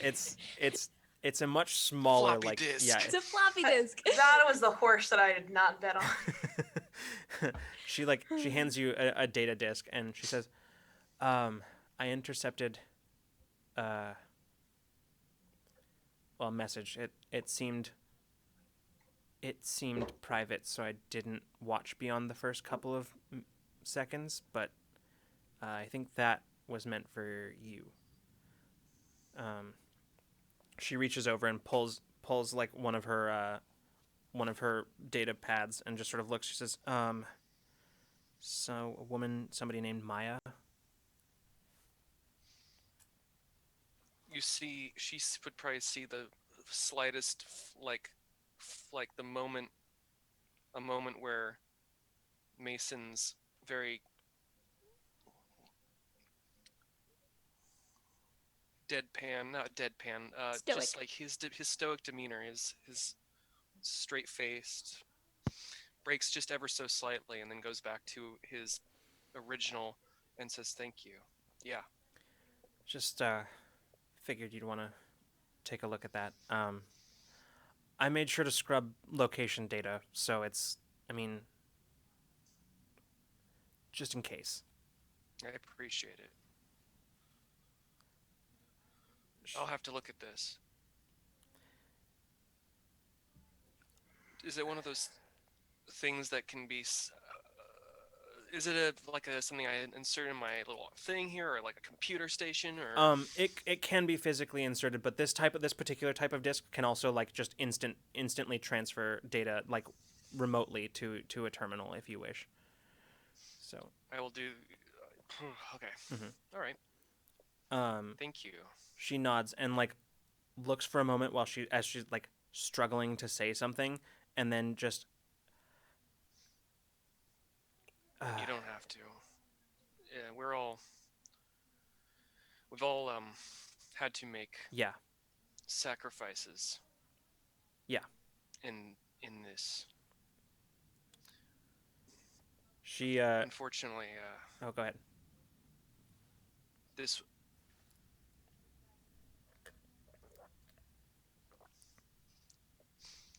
I'm.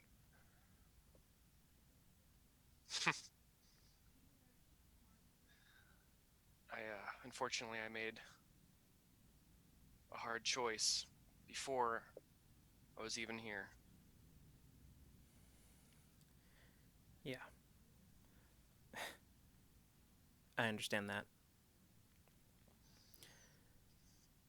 Well, I'm glad at least it was your choice. There's nothing worse than having that choice taken away from you. I don't know. I think that I have a lot to think about.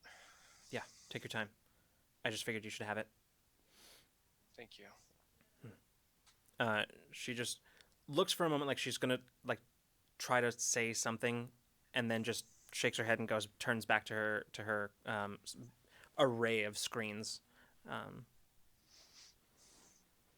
Mason just kind of hangs out in the shadows there, kind of just looking at the disc, and like puts it in his pocket and pulls out a case, taps it, pulls out a cigarette and puts it in his mouth and lights it. Mm-hmm. All right, and I think that's where we're gonna call it tonight. So, all right. So I did not see that coming. Oh my god. A backstory Oh coming boy. back to haunt you. Yes, it is. Oh gosh. Right when we least expected it. That's right. Nope, didn't see that coming. All right. Oh my gosh. I'm excited. Well, that is our show for the night. Thank you everybody for coming and hanging out with us, for taking part, watching along with us on our watching along with the chaos on our first night back streaming after a week or a couple weeks, however long it's been. Thanks to everyone who stuck around for the raids. Yeah, thank you so much. Yeah. Thank you, everybody. We will be back later this week, Friday, with Ramblemancy, and we definitely do have a topic, but perfectly on brand. I don't remember what it is. Freeman, do you remember? I don't either. Gosh. I don't. Oh, wait. Hold on. It's maybe coming back to me. Nope, it's gone. It's not coming back. Fun surprise for you to find out on Twitter. Yeah. Something will be discussed. We will probably talk about something. We'll ramble. We'll ramble. You know. We'll ramble. All right. Oh my gosh, Heart of Handprints. You are making it your mission to just like make me cry after like every episode. With the nice things that you say about the the nice things that you so viciously level at us. All right. We're gonna go. Podcast. The podcast, the most recent previous episode is now available. I apologize for the delay.